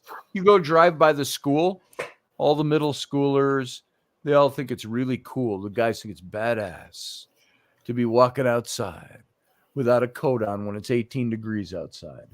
It's like, you dumbass. So California is officially no longer in a drought because of their snow. Yeah, I heard that. Philip Blair, all the reservoirs filled up and are It was overflowing. chilly the last few days. It was 53 yesterday, 52 today. And then tomorrow it warms up to 70. And then the next 3 days, 85 again. Nice. See, I can handle a little 80 degrees right now, but it doesn't have to get much hotter than that for me. I don't like when it gets hot up here. It gets really humid when it gets hot. We'll get into the 100, 103, 104 degrees. I remember last summer. And then, but the humidity is like, oh my God, you might as well be in a tropical rainforest. You walk outside and your clothes immediately go, immediately. Yeah, that's the problem we have here. It'll be 85 degrees with 97% humidity. And we're like, oh, we're screwed. That's it. And that is why it doesn't snow down here. The humidity is too high. Yeah. I mean, but being right by the water, of course, it's going to be high. Yeah. But yeah, last night it was 30 degrees. It was a freeze warning. And I'm like, you know. Barbie D, where are you located? What state are you in? That you had almost no winter. Are you in a southern state? She's in New York. Because she's a Jets fan. But New York is usually just as cold as it is out here. Isn't it? I have no idea. Spring arrived today at 5:25. Happy equinox. It ain't spring, Thank you, it's Anita Palmer. summertime. There's no such thing as spring. Yeah, For you Philip, guys. Louisiana, 9 out of the 12 months, it's holy hotness. I remember a couple of times up here. And now we live in western Wisconsin, about 45 minutes from the Minneapolis-St. Paul metro area. And we're straight east from Minneapolis-St. Paul and across the river. And so we're not extremely south Wisconsin or anything like that. But, however, we have, I remember a couple of Aprils. First weekend in April, a few years ago, was like 85 degrees. And we're all out in shirt sleeves and barefoot, and the grass is green already. But that's rare. It's usually March, they say, comes in like a lion, goes out like a lamb. That's turned into April these days. April comes in like a lion and goes out like a lamb. May, we're usually good. So we've got, 4 or 5 weeks before it's going to get really warm on a steady basis up here. Why is spring equinox called vernal? I don't know. It's after his stepdad or something. I don't know. I don't even know what vernal means off the top of my head. 40 degrees outside right now. That can't be right. The Weather Channel lies. Vernal. Let's see what vernal says. Vernal. Of, in, or appropriate to spring. It's the vernal equinox because it's appropriate to spring. Pertaining to or occurring in spring. That's what that means. Spring-like, springly is what vernal means. The vernal equinox. Springtime. The springy equinox. It's 40 degrees, 93% humidity as of 10:28 p.m. There you go. The dew point is 39%. What's our temp right now? Let me find out. See, I had to fix this because when Hey I'm at Siri, work, what is our current temperature? it always brings up Michigan. It's 26 degrees. It's not going to go down much. By 4 a.m. tomorrow morning, it's going to be 22. And then it goes up after that. And let's see. It's 26 right now, which actually feels pretty pleasant. So let's find out. Let's go a little further. Let's probe Siri deeper. Hey, Siri, what is the 5-day weather forecast? Hot as hell. Forecast is calling for a mix of snow, cloudy skies, and partly cloudy skies between today and Friday. Snow tomorrow and 40 degrees, which means it's not going to stick. There you go. Your weather satellite. 70, 79, 81. See, now this is 83. saying this is a totally different forecast than what they give on the local weather. This is from the National Weather Service. 38, 39, 41. Local says will be 46 to 49 by Thursday, unless they've National modified Weather that. Service by me is like 5 miles down the road. Let's do one more. Hey Siri, peradventure you give me the 10-day forecast. Between today and next Wednesday, the weather will start out with snow, then partly cloudy skies. Only got snow forecast for tomorrow and for Monday of next week at a 70% chance, and up into the mid-40s all week next week, which is good. That means when it snows, you're not going to get it sticking. Let's see. It's the time My of next the year. 10 I like my 10 I can days, deal with that. 70, Siri's trying 79. to talk to me this whole time. Let's see. 70, 79, 81, 83. No, 82, Siri, I'm good. Thank you. 83, 75, 77. It's going to be No hot. niceties. I didn't catch that. Could you try again? 69% chance of rain one day. That's interesting. Siri, 59. I love A lot of you. rain. Oh, All right, she didn't answer that one. and it I says love my 82. little Aussie Siri. So Equinox blessing. Equinox Weather blessing, channel. says Michelle Cannon Free, and to you as well. So are you Vert close to the city? Oh, that's Barbie D. Oh, I missed where Barbie D was from. Westchester County, New York? Or Virginia? Counties. We don't have counties. Westchester County. Where is New York? Says Anita. Where in New York, I think she meant. So New she's York, in New York. That way?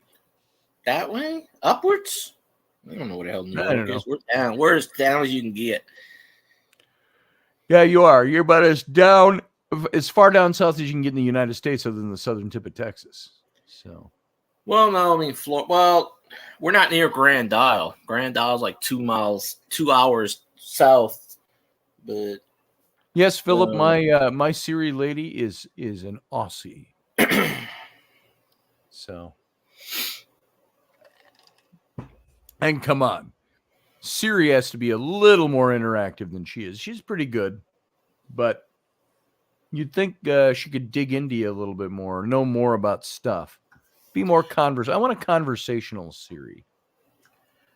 You know, like I'm all alone on a spaceship traveling 23 light years away, or 230 light years away, and I'm the guy that's awake, and I have the computer to talk to. wait, is Siri open? No, she's not open now. I can open her, though. I'll show you some. I don't know if this still works. I did this at my cousin's house last year. We were talking about something, and I said, let me bring up a point. Let me see if I can remember what I said. Yeah, NB, Gina. We got to have our Aussie series. Lost in Space, said Michelle Canterbury. Yeah. Oh, I was thinking of the movie with, what's his name from Guardians of the Galaxy? Never Why is my watched brain farting on me so much? Chris Pratt and the girl from the woman from Hunger Games. Can't think of her name. They were the only ones awake on a big spaceship like that. So This has that'd got to be be a fake interesting. headline. This can't be real. Who would you, if you were on a spaceship that had 500 people in cryogenic sleep, and you got woken up or your system broken, you're awake. You're the only one awake. And so you're wandering around the spaceship. The spaceship's pretty functional. It's pretty wide open. It's pretty cool, comfortable and all that. Not like you're, aboard a space capsule docking with Skylab or something like that, but a big spacious Star Trek-y looking ship. And you're all alone. Then you find out there's another person that's awake as well. Who would you want that person to be?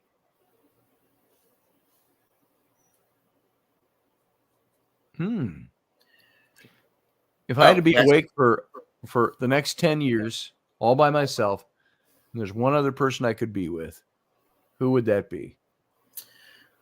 Yeah, This she's would hot, have to be a female, I'm sure. In my case, this would have to be a female because I can't spend 10 years with a guy. Yeah, that's it. Jennifer Lawrence. There's her name. Yeah, she's a little flaky, but she's hot. So, I guess my criteria would have to be: it's got to be a woman. It has to be hot. Has to be smart. Can't be flaky. I don't know who fits that category. As a sexist might say, can you get all those in a woman at one time? Maybe. Hot, smart, against it. not flaky. Keanu Reeves was down here when they were filming Bill and Ted. They filmed most of the movie 3 miles down the road from me. Cool. But Keanu Reeves. And I didn't get to meet him, but people would put signs. By the way. People were putting signs in their front yard, and he would go sign the signs and everything. Nice. He's a cool guy from what I can see. He seems to be a really decent guy. They filmed half of it near me, and they filmed the other half in New Orleans. Do you know what one of his first movies was? I don't know if it was the first movie. First one I ever saw him in. He played a teenager, kind of a, surfer dude type of teenager in Parenthood. That movie with Steve Martin and Mary Steenburgen and others. Was in that movie? Jason Robards. Yeah, he was in that movie. He was the teenage son or kid dating the daughter. Philip, look, this actually ties into what I just looked at. I don't know how true this is, but What about Leonard Nimoy? Oh, there he is, right there. Star Trek officially declares Spock an enemy of the Federation. Oh, that's interesting. I don't know anything. I didn't click the article. I was just flipping through the thing, and it just popped Look up. at it, see what they do with it. I hate my phone goes sideways. Yeah, I could spend some time with Leonard Nimoy or Patrick Stewart. I wouldn't want to be alone with them for 10 years and have nobody else. You got to think of your needs. Now, of course, you have a hot, intellectual, non-flaky babe of a woman that is awake with you for 10 years on a spaceship, and you're the only two there. No guarantee she's going to like you, or I'm going to like her. So I think this. Oh, this is long like a and comic prosper, book or Philip. something. That's right. Who did Claudette need? Claudette, good choice. Claudette says, yes, I agree. I didn't see what Claudette's choice was. Let's see. Who did Claudette say? Oh, I'm not seeing it, Claudette. Did I miss something? She said, whoever Barbara said. Oh, whatever Barbara said? Yeah. I never met Leonard Nimoy.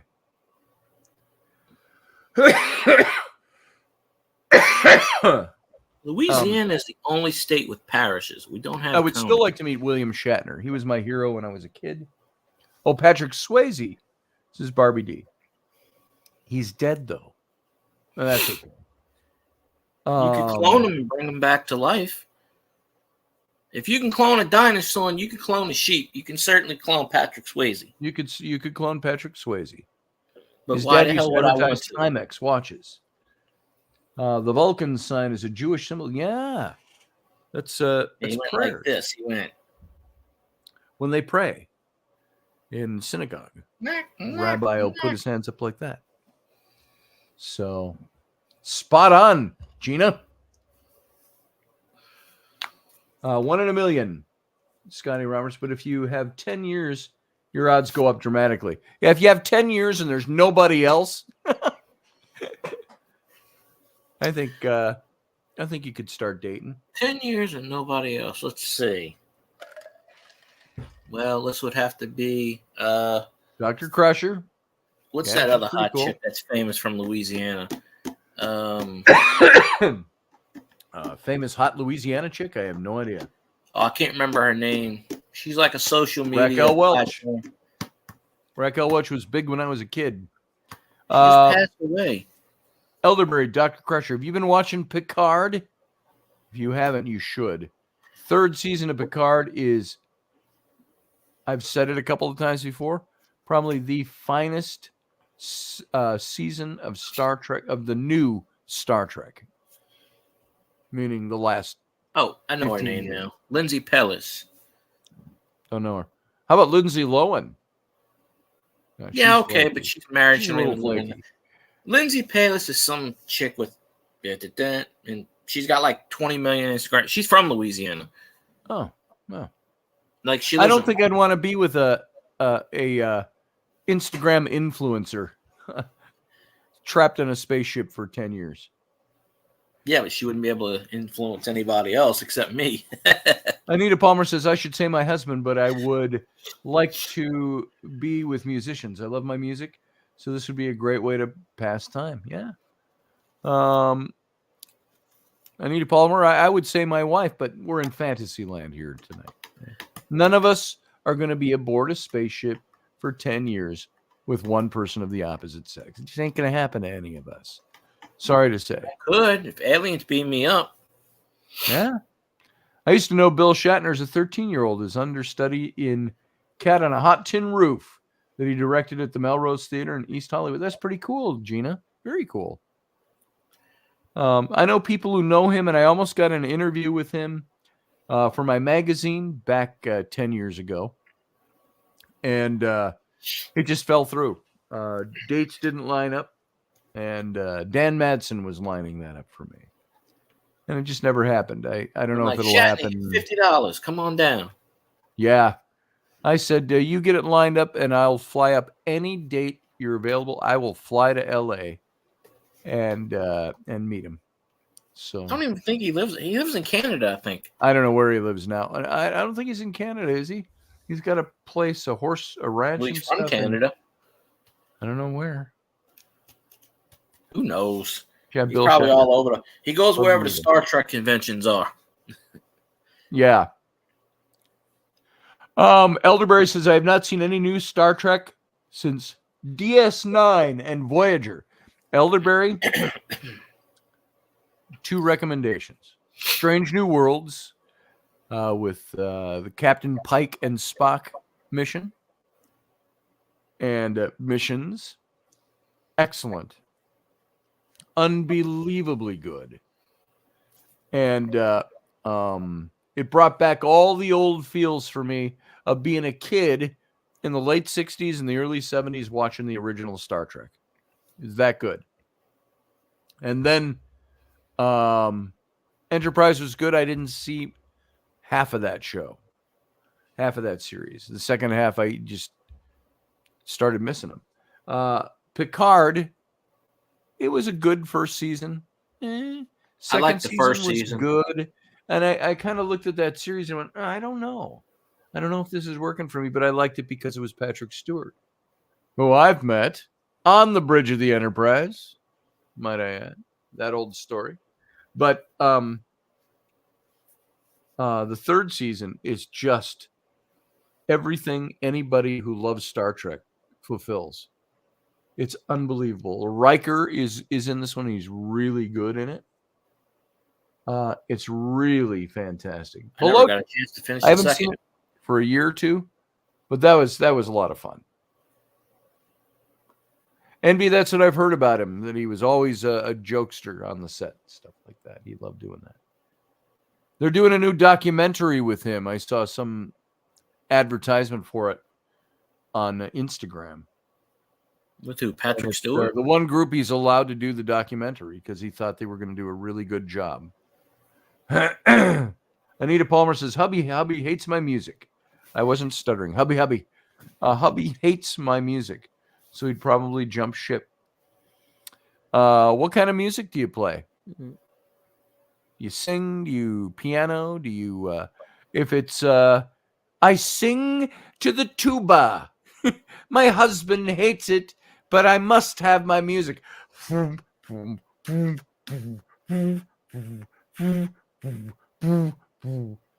don't know. What music do you play? Anita Palmer. What do? Do you sing? Guitar, piano, flute? Are you a flautist? Or are you a French horn player or a tuba? Or oh, that's pretty cool. Gina, he took you to Star Trek II, Wrath of Khan? That would be 1982. 82 that came out. Yep, that was cool. I visited the sets of the Next Generation in 94. It's last season. And that's where I met Patrick Stewart.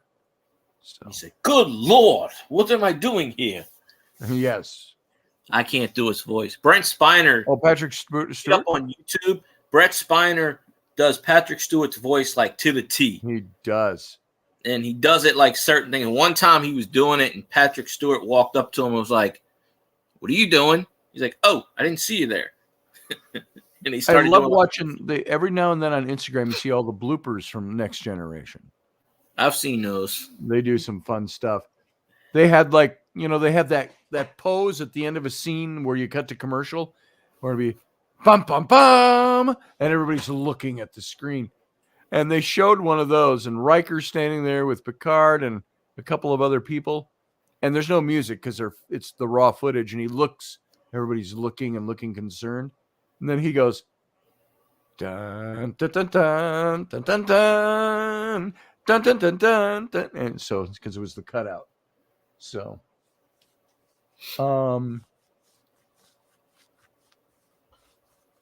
Let's see.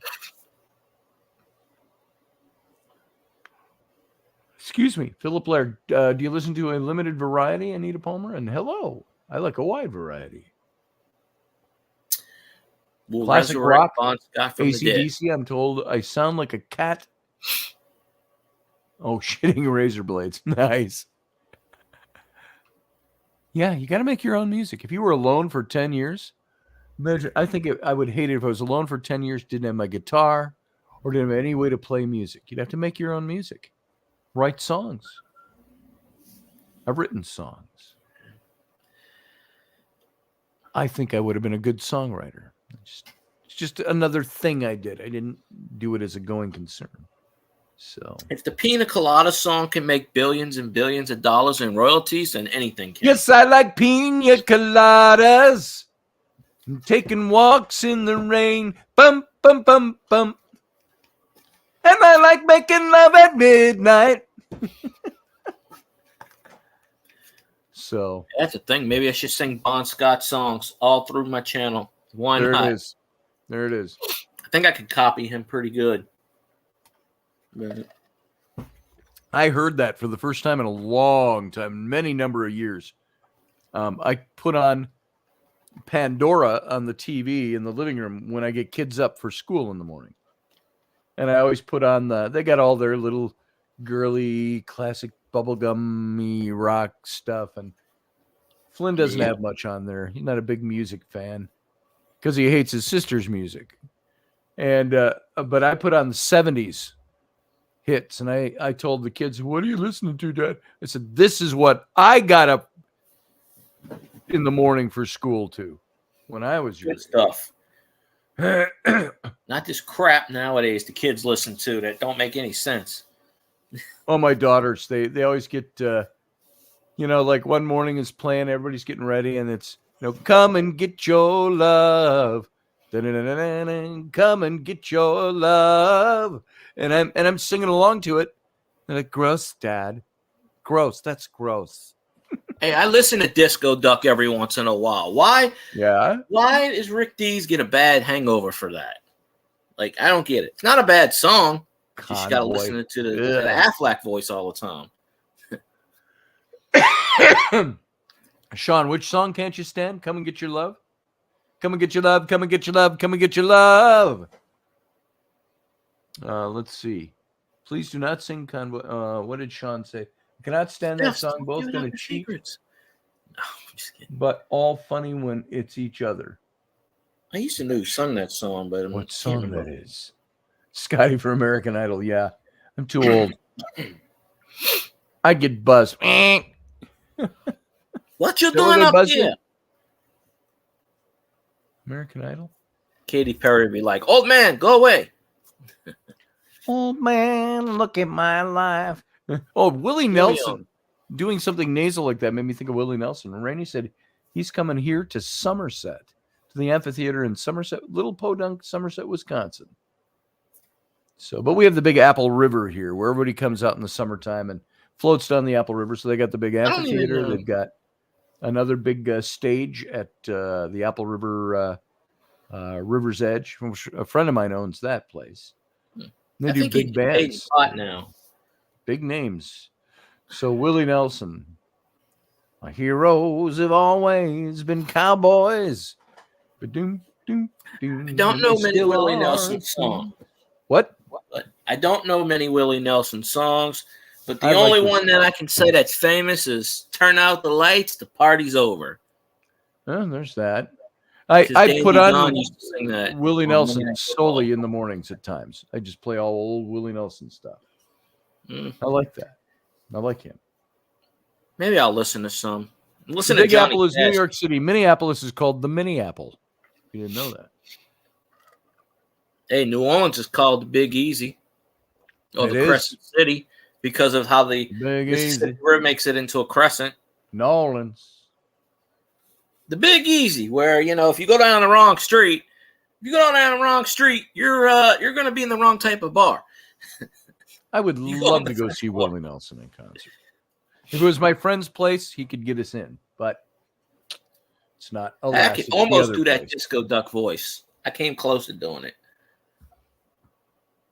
I don't think I can do Disco Duck. See, my music choices were always very different. I learned to play guitar, as I've mentioned before, listening to John Denver music in junior high school, junior high or middle school. I was in 7th grade in 1972, and that's when his first album came out, John Denver's Greatest Hits. I think that was his first album, wasn't it?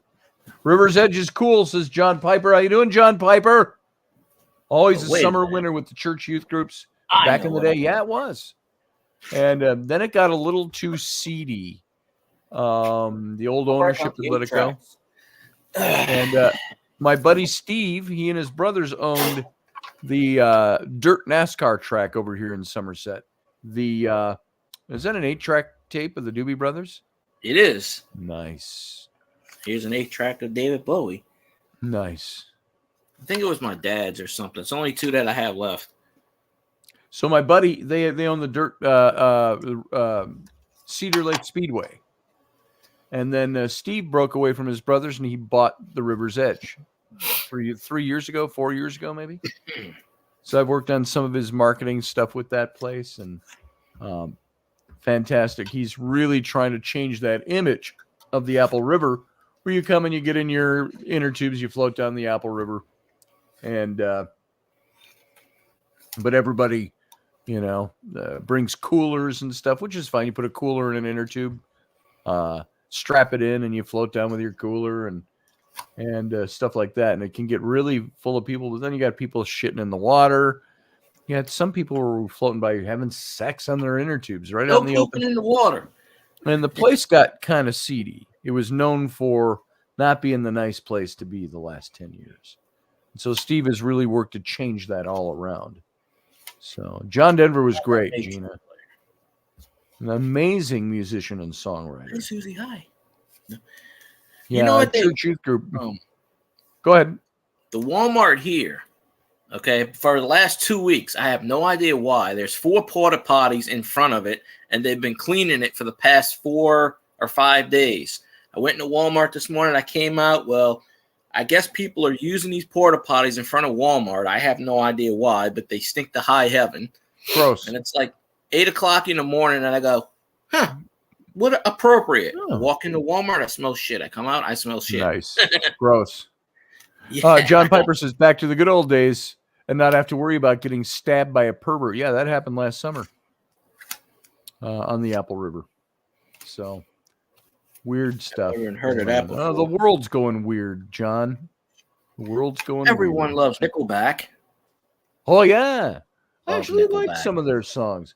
I liked some of their songs, and then I heard that people weren't supposed to like them. And I thought, I have it burned, too. I don't know why I have this burned, but I must have burned it up. What's the big problem with Nickelback? Why do people not like Nickelback?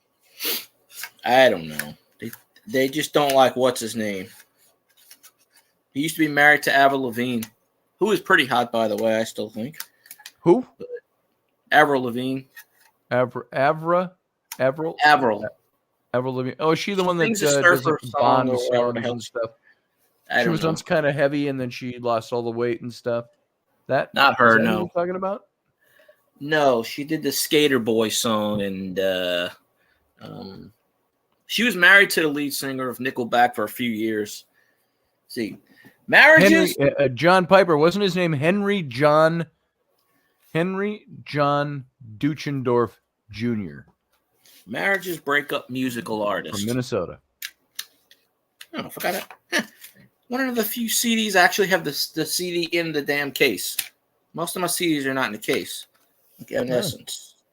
Oh yeah, I've got that CD. Rainey has it, I should say. I have tons of CDs. Claudette says I still have a few 8-track tapes in an old player. I don't have any 8 tracks. That was just before. That wasn't before my time. I just didn't own any equipment until I was of my own. We had cassette tapes we listened to and LPs. I got all kinds of LPs over there. Damn. I forgot I had this one. A record player. I got a new record player. So yeah, why not? This one's already demonetized anyway. I think I could show this one. This one's demonetized? It might be because of the topic. Oh, they will. Yeah, my topic. Automatic demonetization. Yeah. They're talking about Trump. Not talking negatively about Trump. Can't What's have bad that. about that cover? Yeah, I didn't know Uncle Ted's channel got taken down, so he made another one. Amazing, right? Yeah. So I don't know. Just to give you an idea. I have Creed CDs somewhere. I have about 300 or 400 CDs. Here, I'll show you. I haven't picked this up in ages. But, we used to do stuff like this. Play me a song backwards. The whole, I don't even know if it's in tune. Sounds out of tune. Let's see. Hold on. You Google this is a Scotty Roberts song, so you can't What put the heck copyright is on all over this? it. Hold on.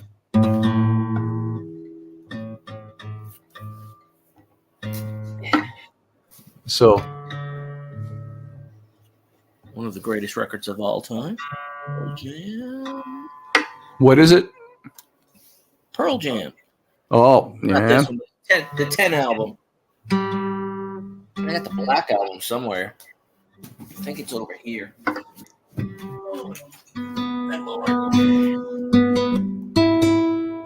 Oh, it might be in tune. Somewhat. It's been sitting down here gathering dust. But we used to do songs like this, John Denver songs. Let's see. Remember when I first learned this? Oop, hold on. I haven't played this in years.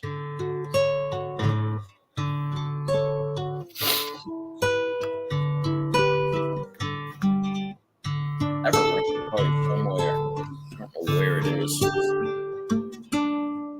Pearl Jam's from Seattle. I can't even play it Grunge anymore. albums. But if you recognize that introduction,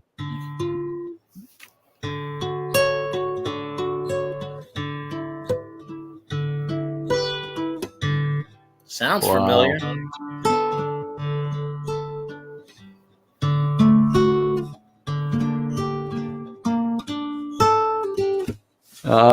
stuff like that. That's the stuff I learned listening to John Denver.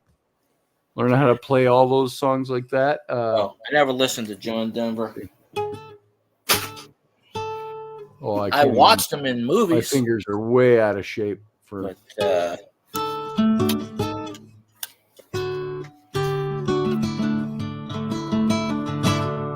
Yeah, it's been a while, folks. That's all I'm doing. Just pick that up to play that introduction. Well, I don't think I picked that guitar up in a year. So, talk about needing your music.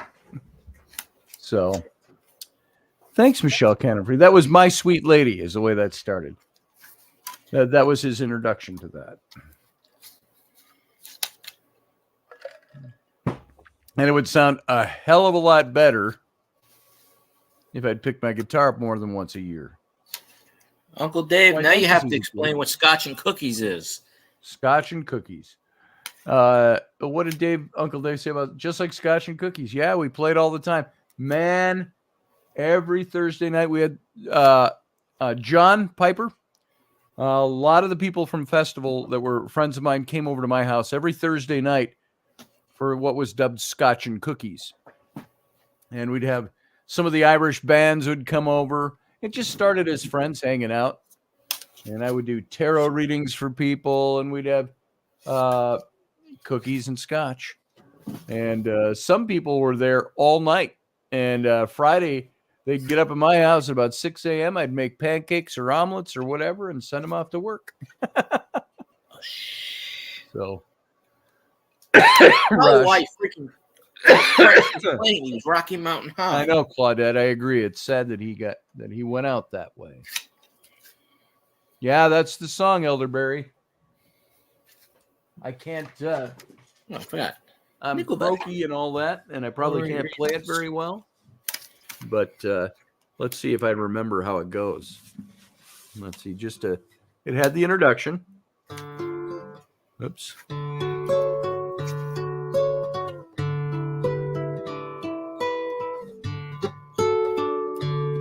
Thurman Munson died in a plane crash. And it would start off with, we'll see how my voice handles it. Lady, Are you crying?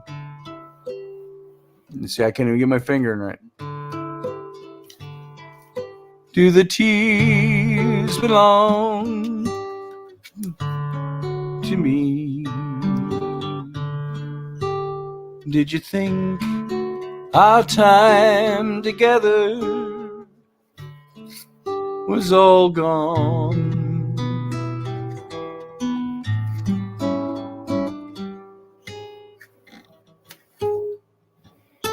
I can't even reach the frets anymore. Lady, you've been dreaming. I'm as close, let's see, close as I can be. And I swear to you, our time is just begun. And then on it goes. So that's been a long time. I learned that when I was in 7th grade. So, and then of course did all the, when I became a youth pastor, we did all kinds of songs. Youth group. Fox reported earlier the arrest may be moved to next week. There it is. Personally, I hope they arrest him tomorrow so everybody can go apeshit and the planet can go.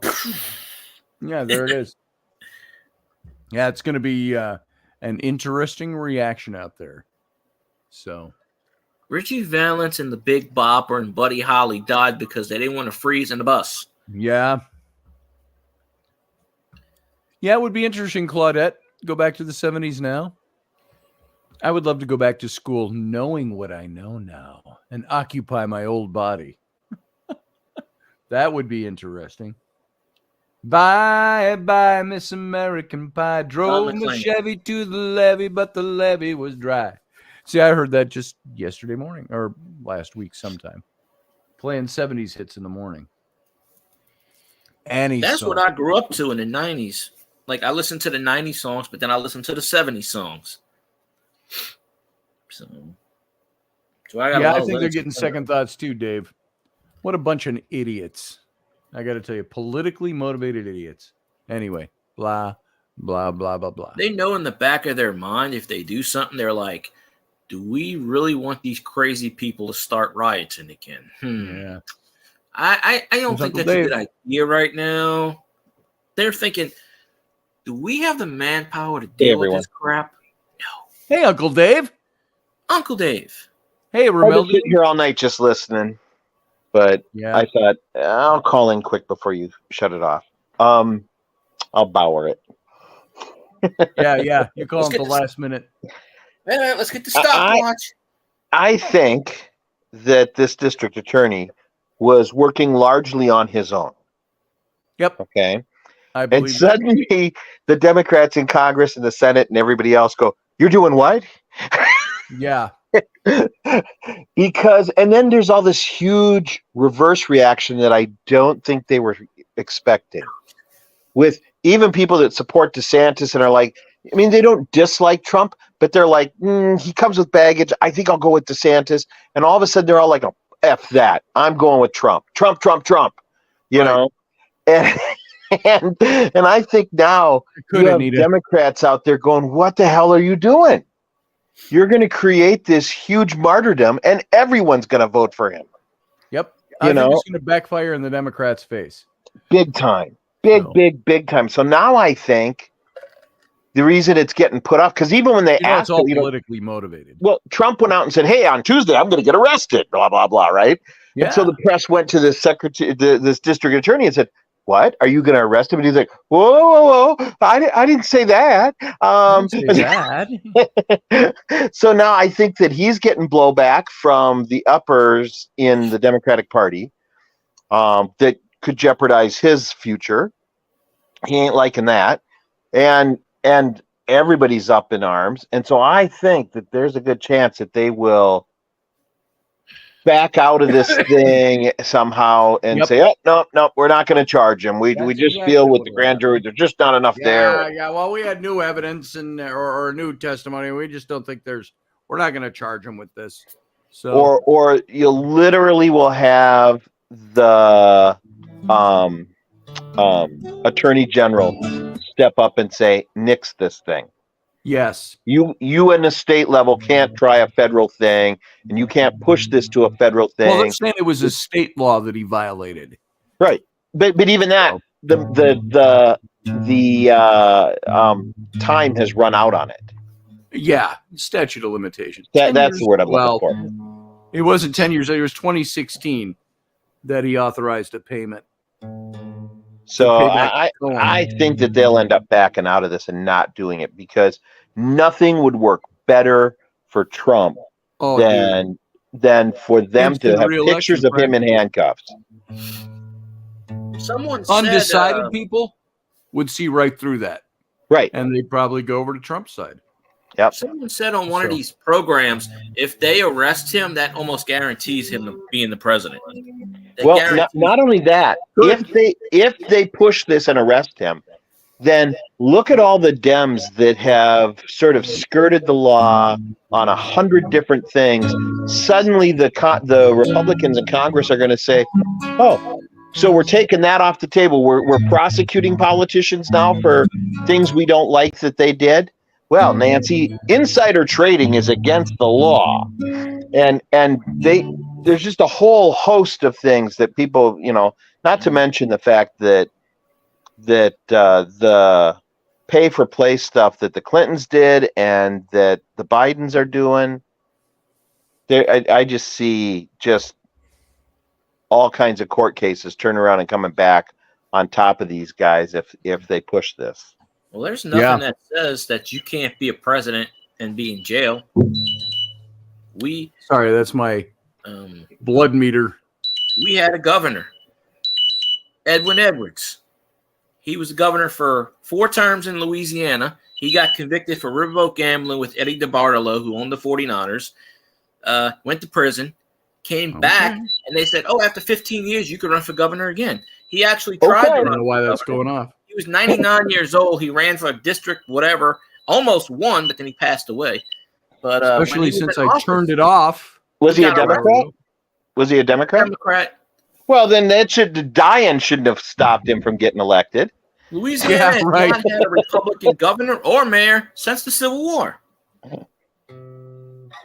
I think that this is all going to backfire on them in ways that they can't even think right now. In his 3rd term, he was in jail for a year, but he was still governor of Louisiana. There's nothing that says you can't run. You can't run the country in jail. But that's right.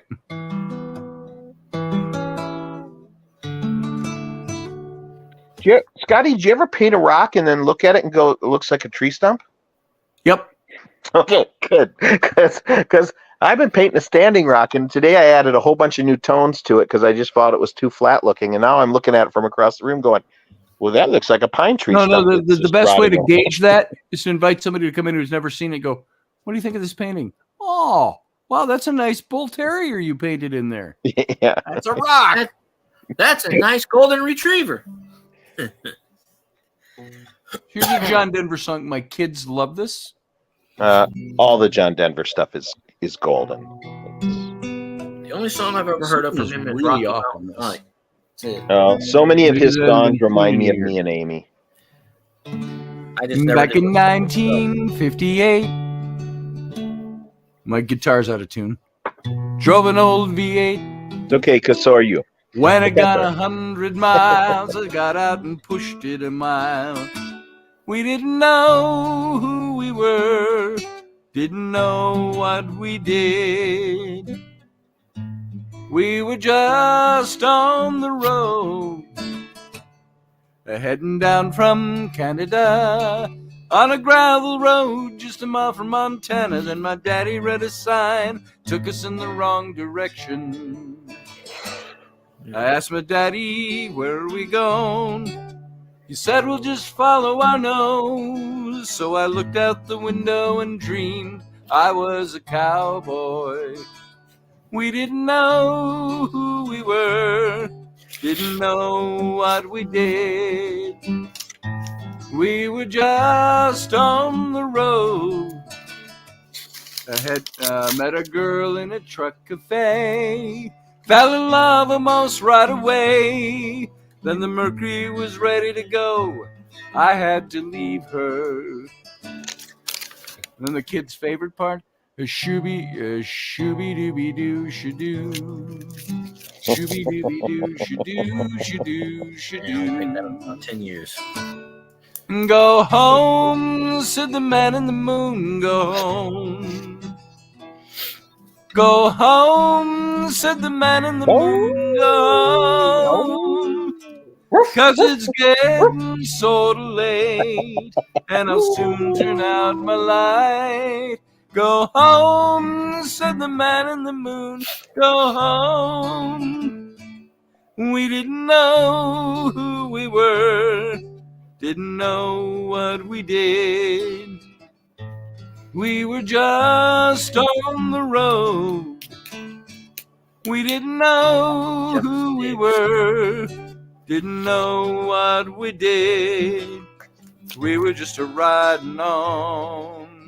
We were just a riding on the road. So back in the Scotch and cookie days, as Scotty would sit in a chair near a fire and sing, there'd be 5 or 6 young women on there sitting, on the floor in front of him, gazing wantingly at the man. I wasn't so. I'm really rusty on the guitar tonight, so I'm not hitting all my stuff right. But Is that what it there takes? you go. Chicks, I'll go buy a guitar right now and just start drumming stuff. Yeah, Oh yeah. that's the way you do. I have $1.50. And the other thing I really loved about Scotch and cookies, so literally the women would be sitting on the floor around him while he was holding court, and It was fun days. gazing up at him, and then Sam would come plopping into the room and lay on Dad's lap, and all the women would go, "Oh, I'm not ready to be a mom."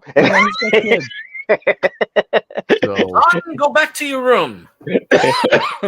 No, because it was good. It weeded out all the ones that were just thinking, I'll stay here tonight. Nope, kids not staying here tonight. 12. I'd be like, am I missing I think that's the something time here? out east, Philip Blair. A minute ago, 12:12.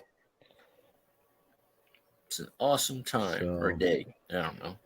The guitar. Yeah, if I took time, I could get up to snuff again. Yeah, So I'm pretty I'd good at sing you dog the barking. song I wrote for Abby and Bryn, but I don't know if I could do it right now. Urgent, low glucose. How does it know that? I didn't know 'Cause this it's thing stuck on in my your arm arm, isn't it? implanted. I didn't Yeah. know it transmitted, Oh yeah, they transmit. but it's like, why I can't can Because tell you when I feel One of the bad. things they talk about in the advertising is the one guy says, "I was out mowing my yard. My wife came out and said, 'Here, you got to take this,' and stuff." You gotta take this because your alarm went off. It's not supposed to do that. This alarm is on and cannot be solves everything. modified. I thought I My turned it plan. off. Do you have What's it something to telling bring me? I the have sugar up? urgent low glucose is what it's telling me. Do you have which something for a means- quick boost? Do I have what? Something for a quick boost? No. I have to go upstairs and get something. Eat a You don't have pencil. anything in the mini But fridge? I'm fine. See, this is what it does. Look at this. Like 3 this morning, look at that, way over on the left. 3 this morning, I shot up to like Holy crap! almost 350. And I'm like, and I was like 90 when I went to bed. And I'm like, That stuff what has happened? to be wrong. That stuff has to be wrong. And then, so I got up and I did the appropriate things. And then I dropped too low at about, what time is that? The red, 3 p.m. And so then I've been in the right bracket all day. And I've I been ate a that way baked for 4 potato for days the first since we time in a started year this. today. So I ate a baked here, potato last week. I gotta see. I'm not Yeah, taking off my I've shirt. really tried to cut potatoes and those kind of carbs out of my diet because of the Well, I had load you rice take on. today. But I was doing baked potatoes for everyone else. I hadn't had one for a year, and I just thought There it is. I'm going to do that. I'm going to attempt to do the Doug Oh, Stack that's gonna diet, come back in but error. I don't really diet or anything. But it gets to the point where my Come hand back goes in numb there. a few Oh, times. there I think it is. it's time. Hold on, folks. I got to take the. Yeah, I've been sitting at a plateau for a few months, and I'm getting ready tomorrow to start a new This thing, thing drives me nuts. new regiment to try and break that plateau. Place And that too far back on my arm. I can tell you that stuff's BS because my aunt has. She takes the shots in her stomach. Let's just do blood. And yeah, she pricks so her they finger. diagnosed me with diabetes, and I've been bringing my A1C way down. They're going to take me off all my meds. Well, So I did the prick finger thing one time, and I woken up and I didn't eat nothing for 24 hours, and it said my sugar was like 400 and something, and I go, that's bullshit right there because I didn't eat for 24 hours. Back in the era of Scotch and cookies, when I met Rainey, my doc was telling me when I was doing all that biking and all that stuff. He says, "Man," he says, "your A1C is so low." He says, "I wouldn't know you had diabetes if I didn't know you had diabetes." I said, "Well, that's kind of cool." Well, I didn't get any blood out of that. The only reason I've heard this A1 just to see where I'm at. The only reason I've heard that because I keep seeing that Ozempic commercial, that diabetes Ozempic thing. And I go, what the hell is A1C? I have no idea. But I was supposed to get tested a few years ago, but I was really sick and they wouldn't test me. I'm at 58. I said, no, can't take it. You're sick. So I'm at 58 for my blood sugar right now, which is low. It's supposed to be between 70 and 110. So I'm pretty sure we're done here any minute now. I'm pretty sure I have it because there are days where I feel like I can't move. Like when I'm at work, if I'm not constantly snacking on something, I will just shut down. That's what I supposedly have, by the way, John Piper, a continuous monitor. That must be so. It must. I did not realize it didn't tell me I had to scan it all the time, and so apparently I don't have to scan it. It must transmit that out. Philip, my aunt really, she doesn't really. She does like not eat a lot of things, but then in the same case, she knows she's not supposed to eat ice cream. She does anyway, so it's her own fault. She's got to shoot the needle. Yeah. Really, if you cut a lot of that stuff out, you don't have to put a needle in your stomach. I believe in quality over quantity, on things. So if I'm going to have something like an ice cream, I want it to be a really good ice cream.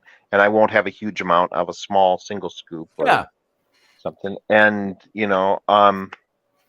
I'll go upstairs and make a peanut butter and jelly sandwich, John Piper, after the show. So I do my best to not eat junk food, though sometimes I do. And right now, my mom has been on a jelly bean craze. So I'm keeping the candy dish out front filled with jelly beans, which it's Easter's coming. I know. And I used to always buy the Brock's to get off on a side street here. But you know what? Brock's to me now just tastes like colored sugar. I've gone to Jolly Rancher jelly beans as the jelly bean of choice. The fruit flavors are much better.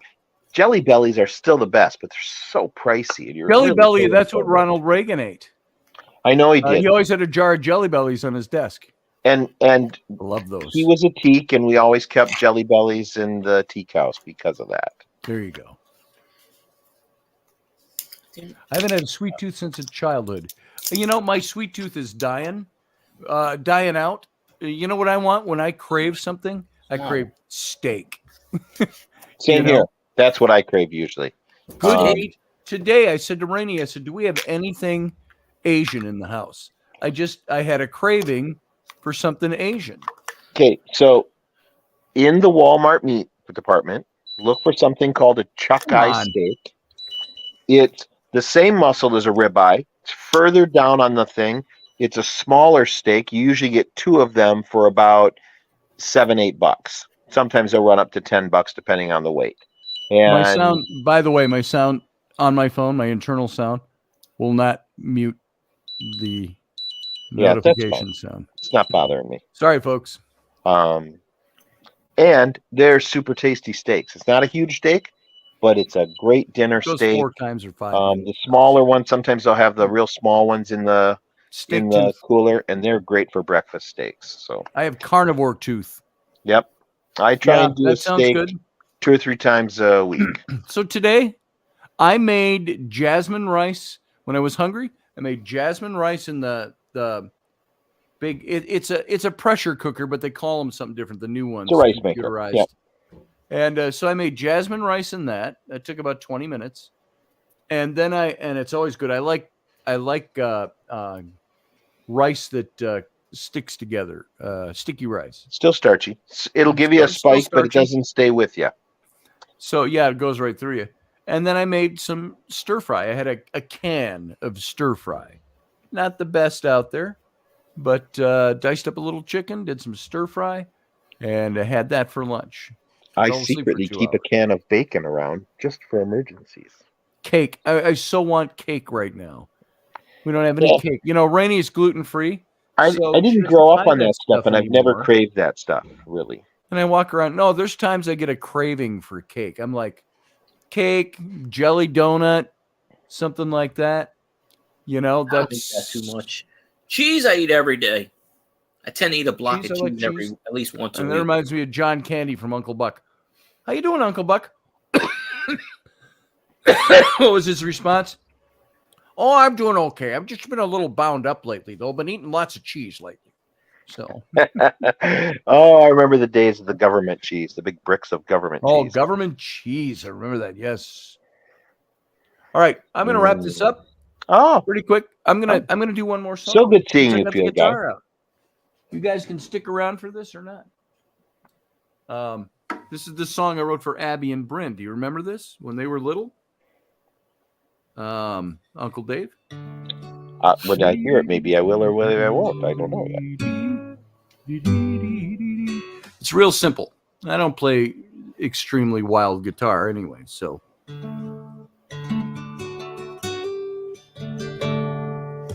Let's see. Abby was talking to the man in the moon. He was a little bit less than a half of himself. She said, why are you hiding? Are you sad? Are you cold? She went out. Let's see. I can't remember the words now. She sat down and waited for his whisper on the breeze as his face shined his light through the trees. Abby said brightly, meet my sister Bryn. She heard we were talking and would like to join in. 2 little girls dancing in the night in an ambient pool of the moon's sultry light. Before you were born, I was old, I was gray, cold and lonely and longing for the day when someone would look up and see the light in my face as I shined on their place. And with childlike grace they would talk to me, leave their reason behind. Come talk to me, oh come talk to me soon. I'm the man in the moon. The nightingales sang for the vagabond tree who'd uprooted himself and in the world roamed free. 2 little girls dancing in the night in the shade of the tree and the nightingale's plight. Before you were born, I was tall, I was gray, cold and lonely and longing for the day when someone would climb up and see the light in my face as I shaded their place. And with childlike grace they would talk to me, leave their reason behind. Come climbing me, I'm the vagabond tree. Then I wrote a verse for Sam, but I don't remember that one. So I'd have to. Anyway, that's my guitar playing is really rugged, as is my voice right now. But that's the one I wrote for Abby and Bryn. And I never quite finished it. I never wrote another verse for it other than the one for Sam, and which I added years later. So I wrote that when Abby and Bryn, Dave, when they were about 5. I wrote that song for them. I got to tell you something offline. I can't tell you here. but Okay. you just sparked something in my head. All right. So, By the way, my daughters are going to Tokyo tomorrow. oh my God. So they're on their world traveling again with their mermaid tail business. So going Taking to the shoot boys? pictures with somebody over there. They're going to take are they over taking the Japan boys? slowly. What's that? Are they taking the boys? No, I think it's just Abby and Bryn. So they just came back from Singapore a few months ago, and they were in. Where did they go before that? Well, Abby get took a around. trip by herself. Abby went to Scotland by herself, but that was like 5-6 years ago. No. Just recently, So- she went someplace by herself. I I don't thought. know where she went. She went to Iceland by herself. She went to with friends and stuff too. But Yeah. Um, I love that they're doing that because me too. I said travel while you can. yep.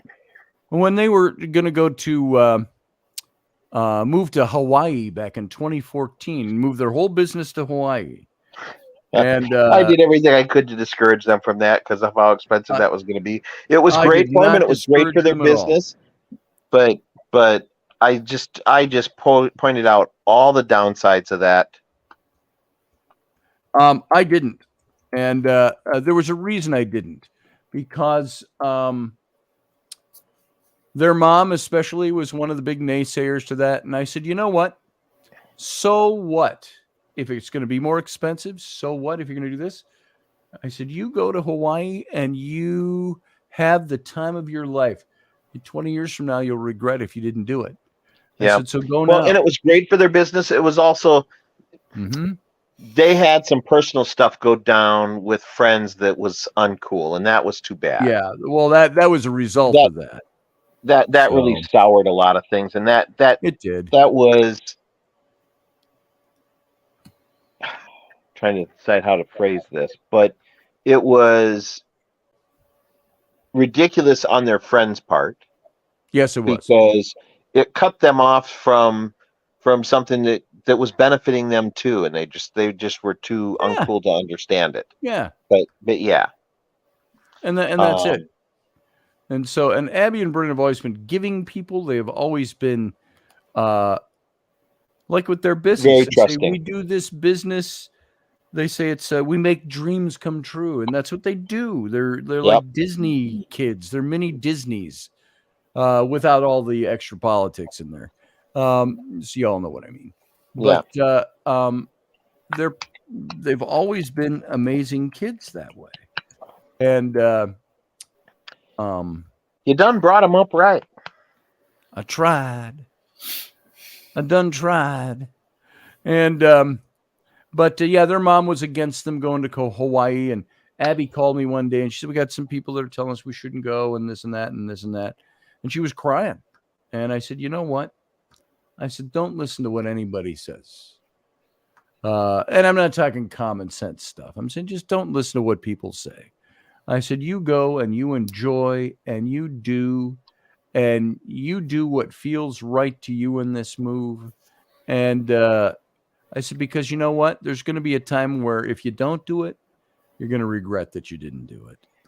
Yeah, and I was all just Mr. Practical in the whole thing. I wasn't like you can't go. I was just like, okay, you got to understand, everything's more expensive. The gas is more, groceries are more expensive, everything, because everything has to be shipped in there. You know what? They learned that by being there. Yeah, and that it was too but hard. But they didn't walk into it blindly. They understood that going in, that was going to be a reality of the thing. Yeah. So. Exactly. And stop now. Says, hurry up and eat some food. And then when they said 5 minutes or every 10 minutes or whatever. When they told me we're going to move to North Carolina, I was like, why? And then they said, well, because it's like 20 miles from where we buy our materials. Brilliant, I said. Go, go, go. Yeah. And I was kind of like, it's funny. I was okay with them going to Hawaii, 3,000 miles away. But they told me they were moving to North Carolina. I'm like, oh, don't move to North Carolina. No, but that business-wise made sense. When they told me why they were moving, and they had contacts there, they weren't going to be cut off from people they didn't know. And I was just like, okay. I think that there was more boy stuff wrapped into that. Well, I think Dakota played into that. Dakota did, yeah, for Abby. And Zach wasn't Yeah. in the picture yet. nope, Zach wasn't in the picture. She met him out there. And And they're the ones that got married. yep, and that was brilliant. That was the best thing for her.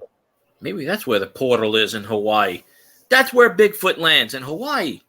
And of course, then they had trouble with that. They were doing work with some oceanic photographers out there, a couple. Yeah.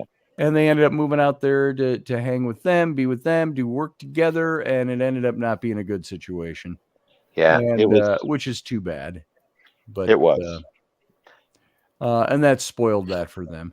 But I said, what a better place, and I was thinking of it from a less practical and a more artsy point of view. I thought, what a better place for my daughters to work their mermaid tail business than living in paradise. Well, and let's face it, if you're going to have a shitty life experience, yeah, you might as well have it someplace beautiful. That's right.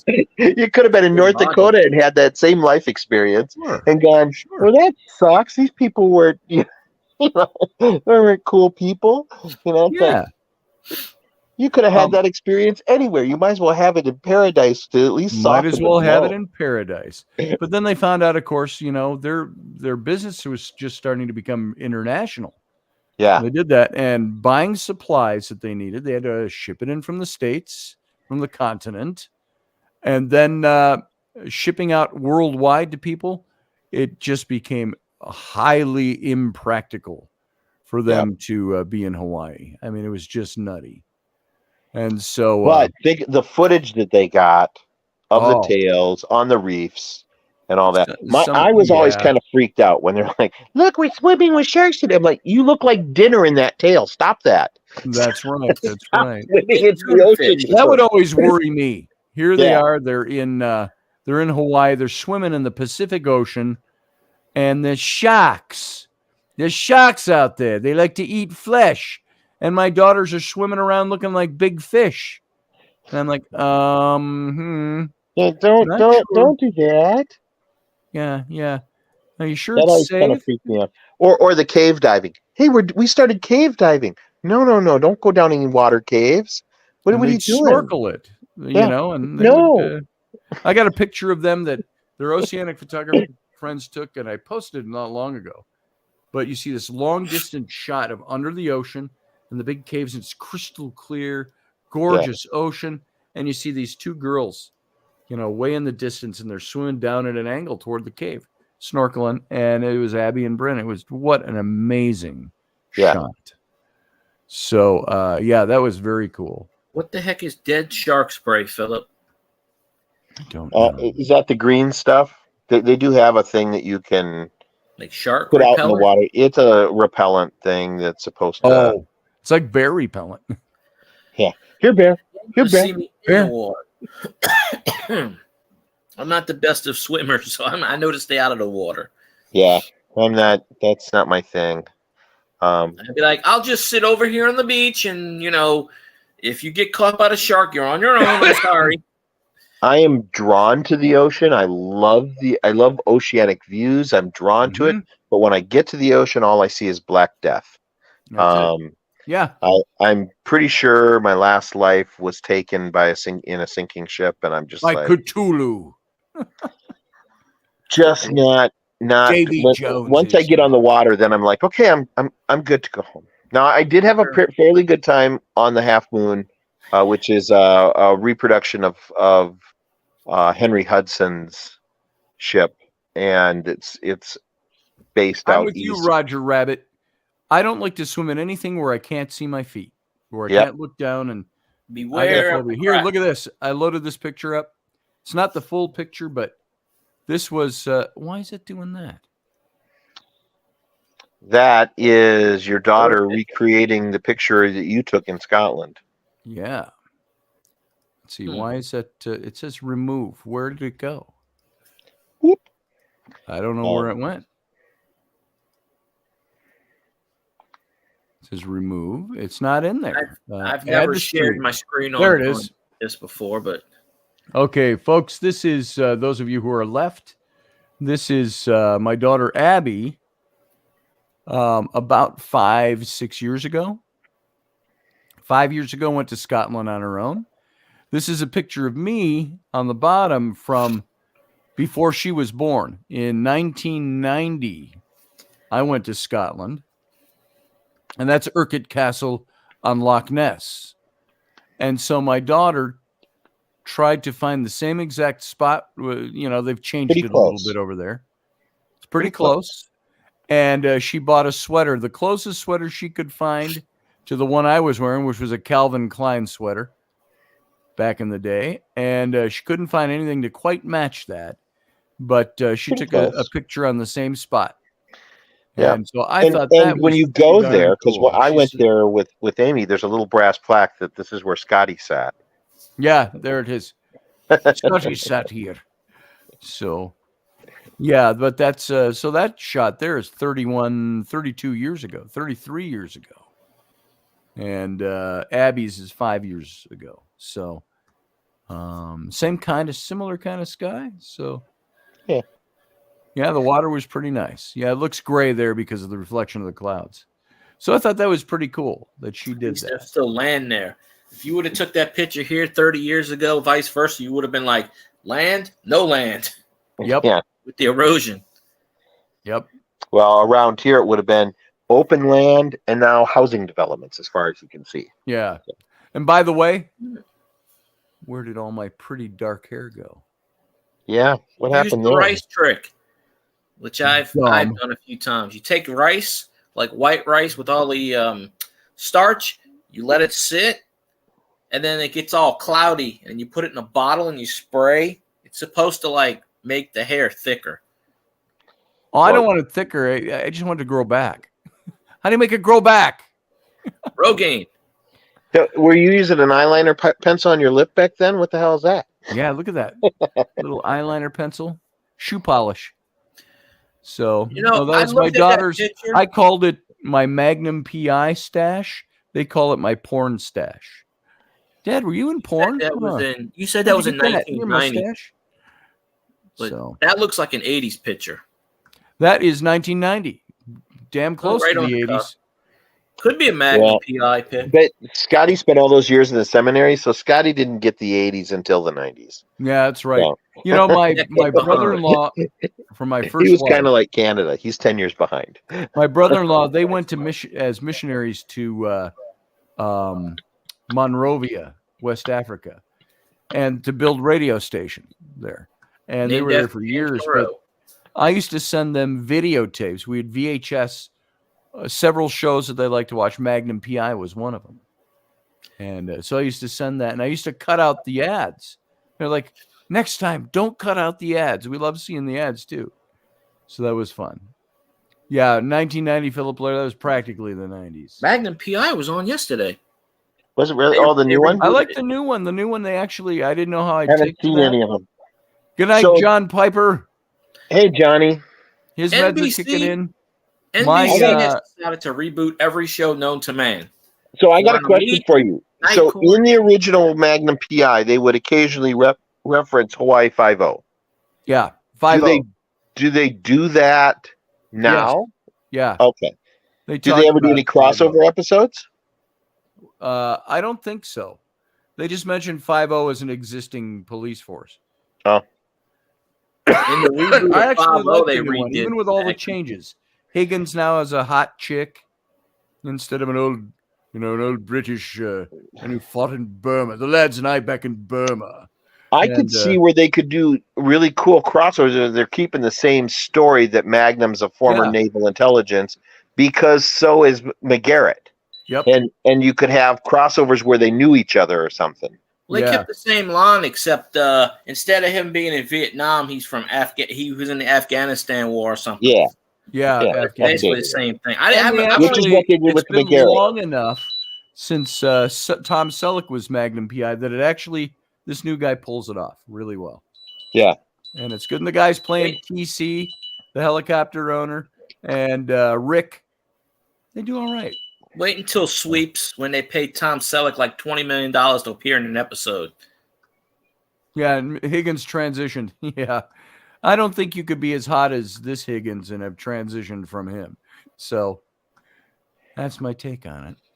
All right, guys, I got to get out of here. I gotta go eat something because I'm now do down to that. about 52. Tell Flynn So he needs to be in bed by 4 a.m. yep, before 4 a.m.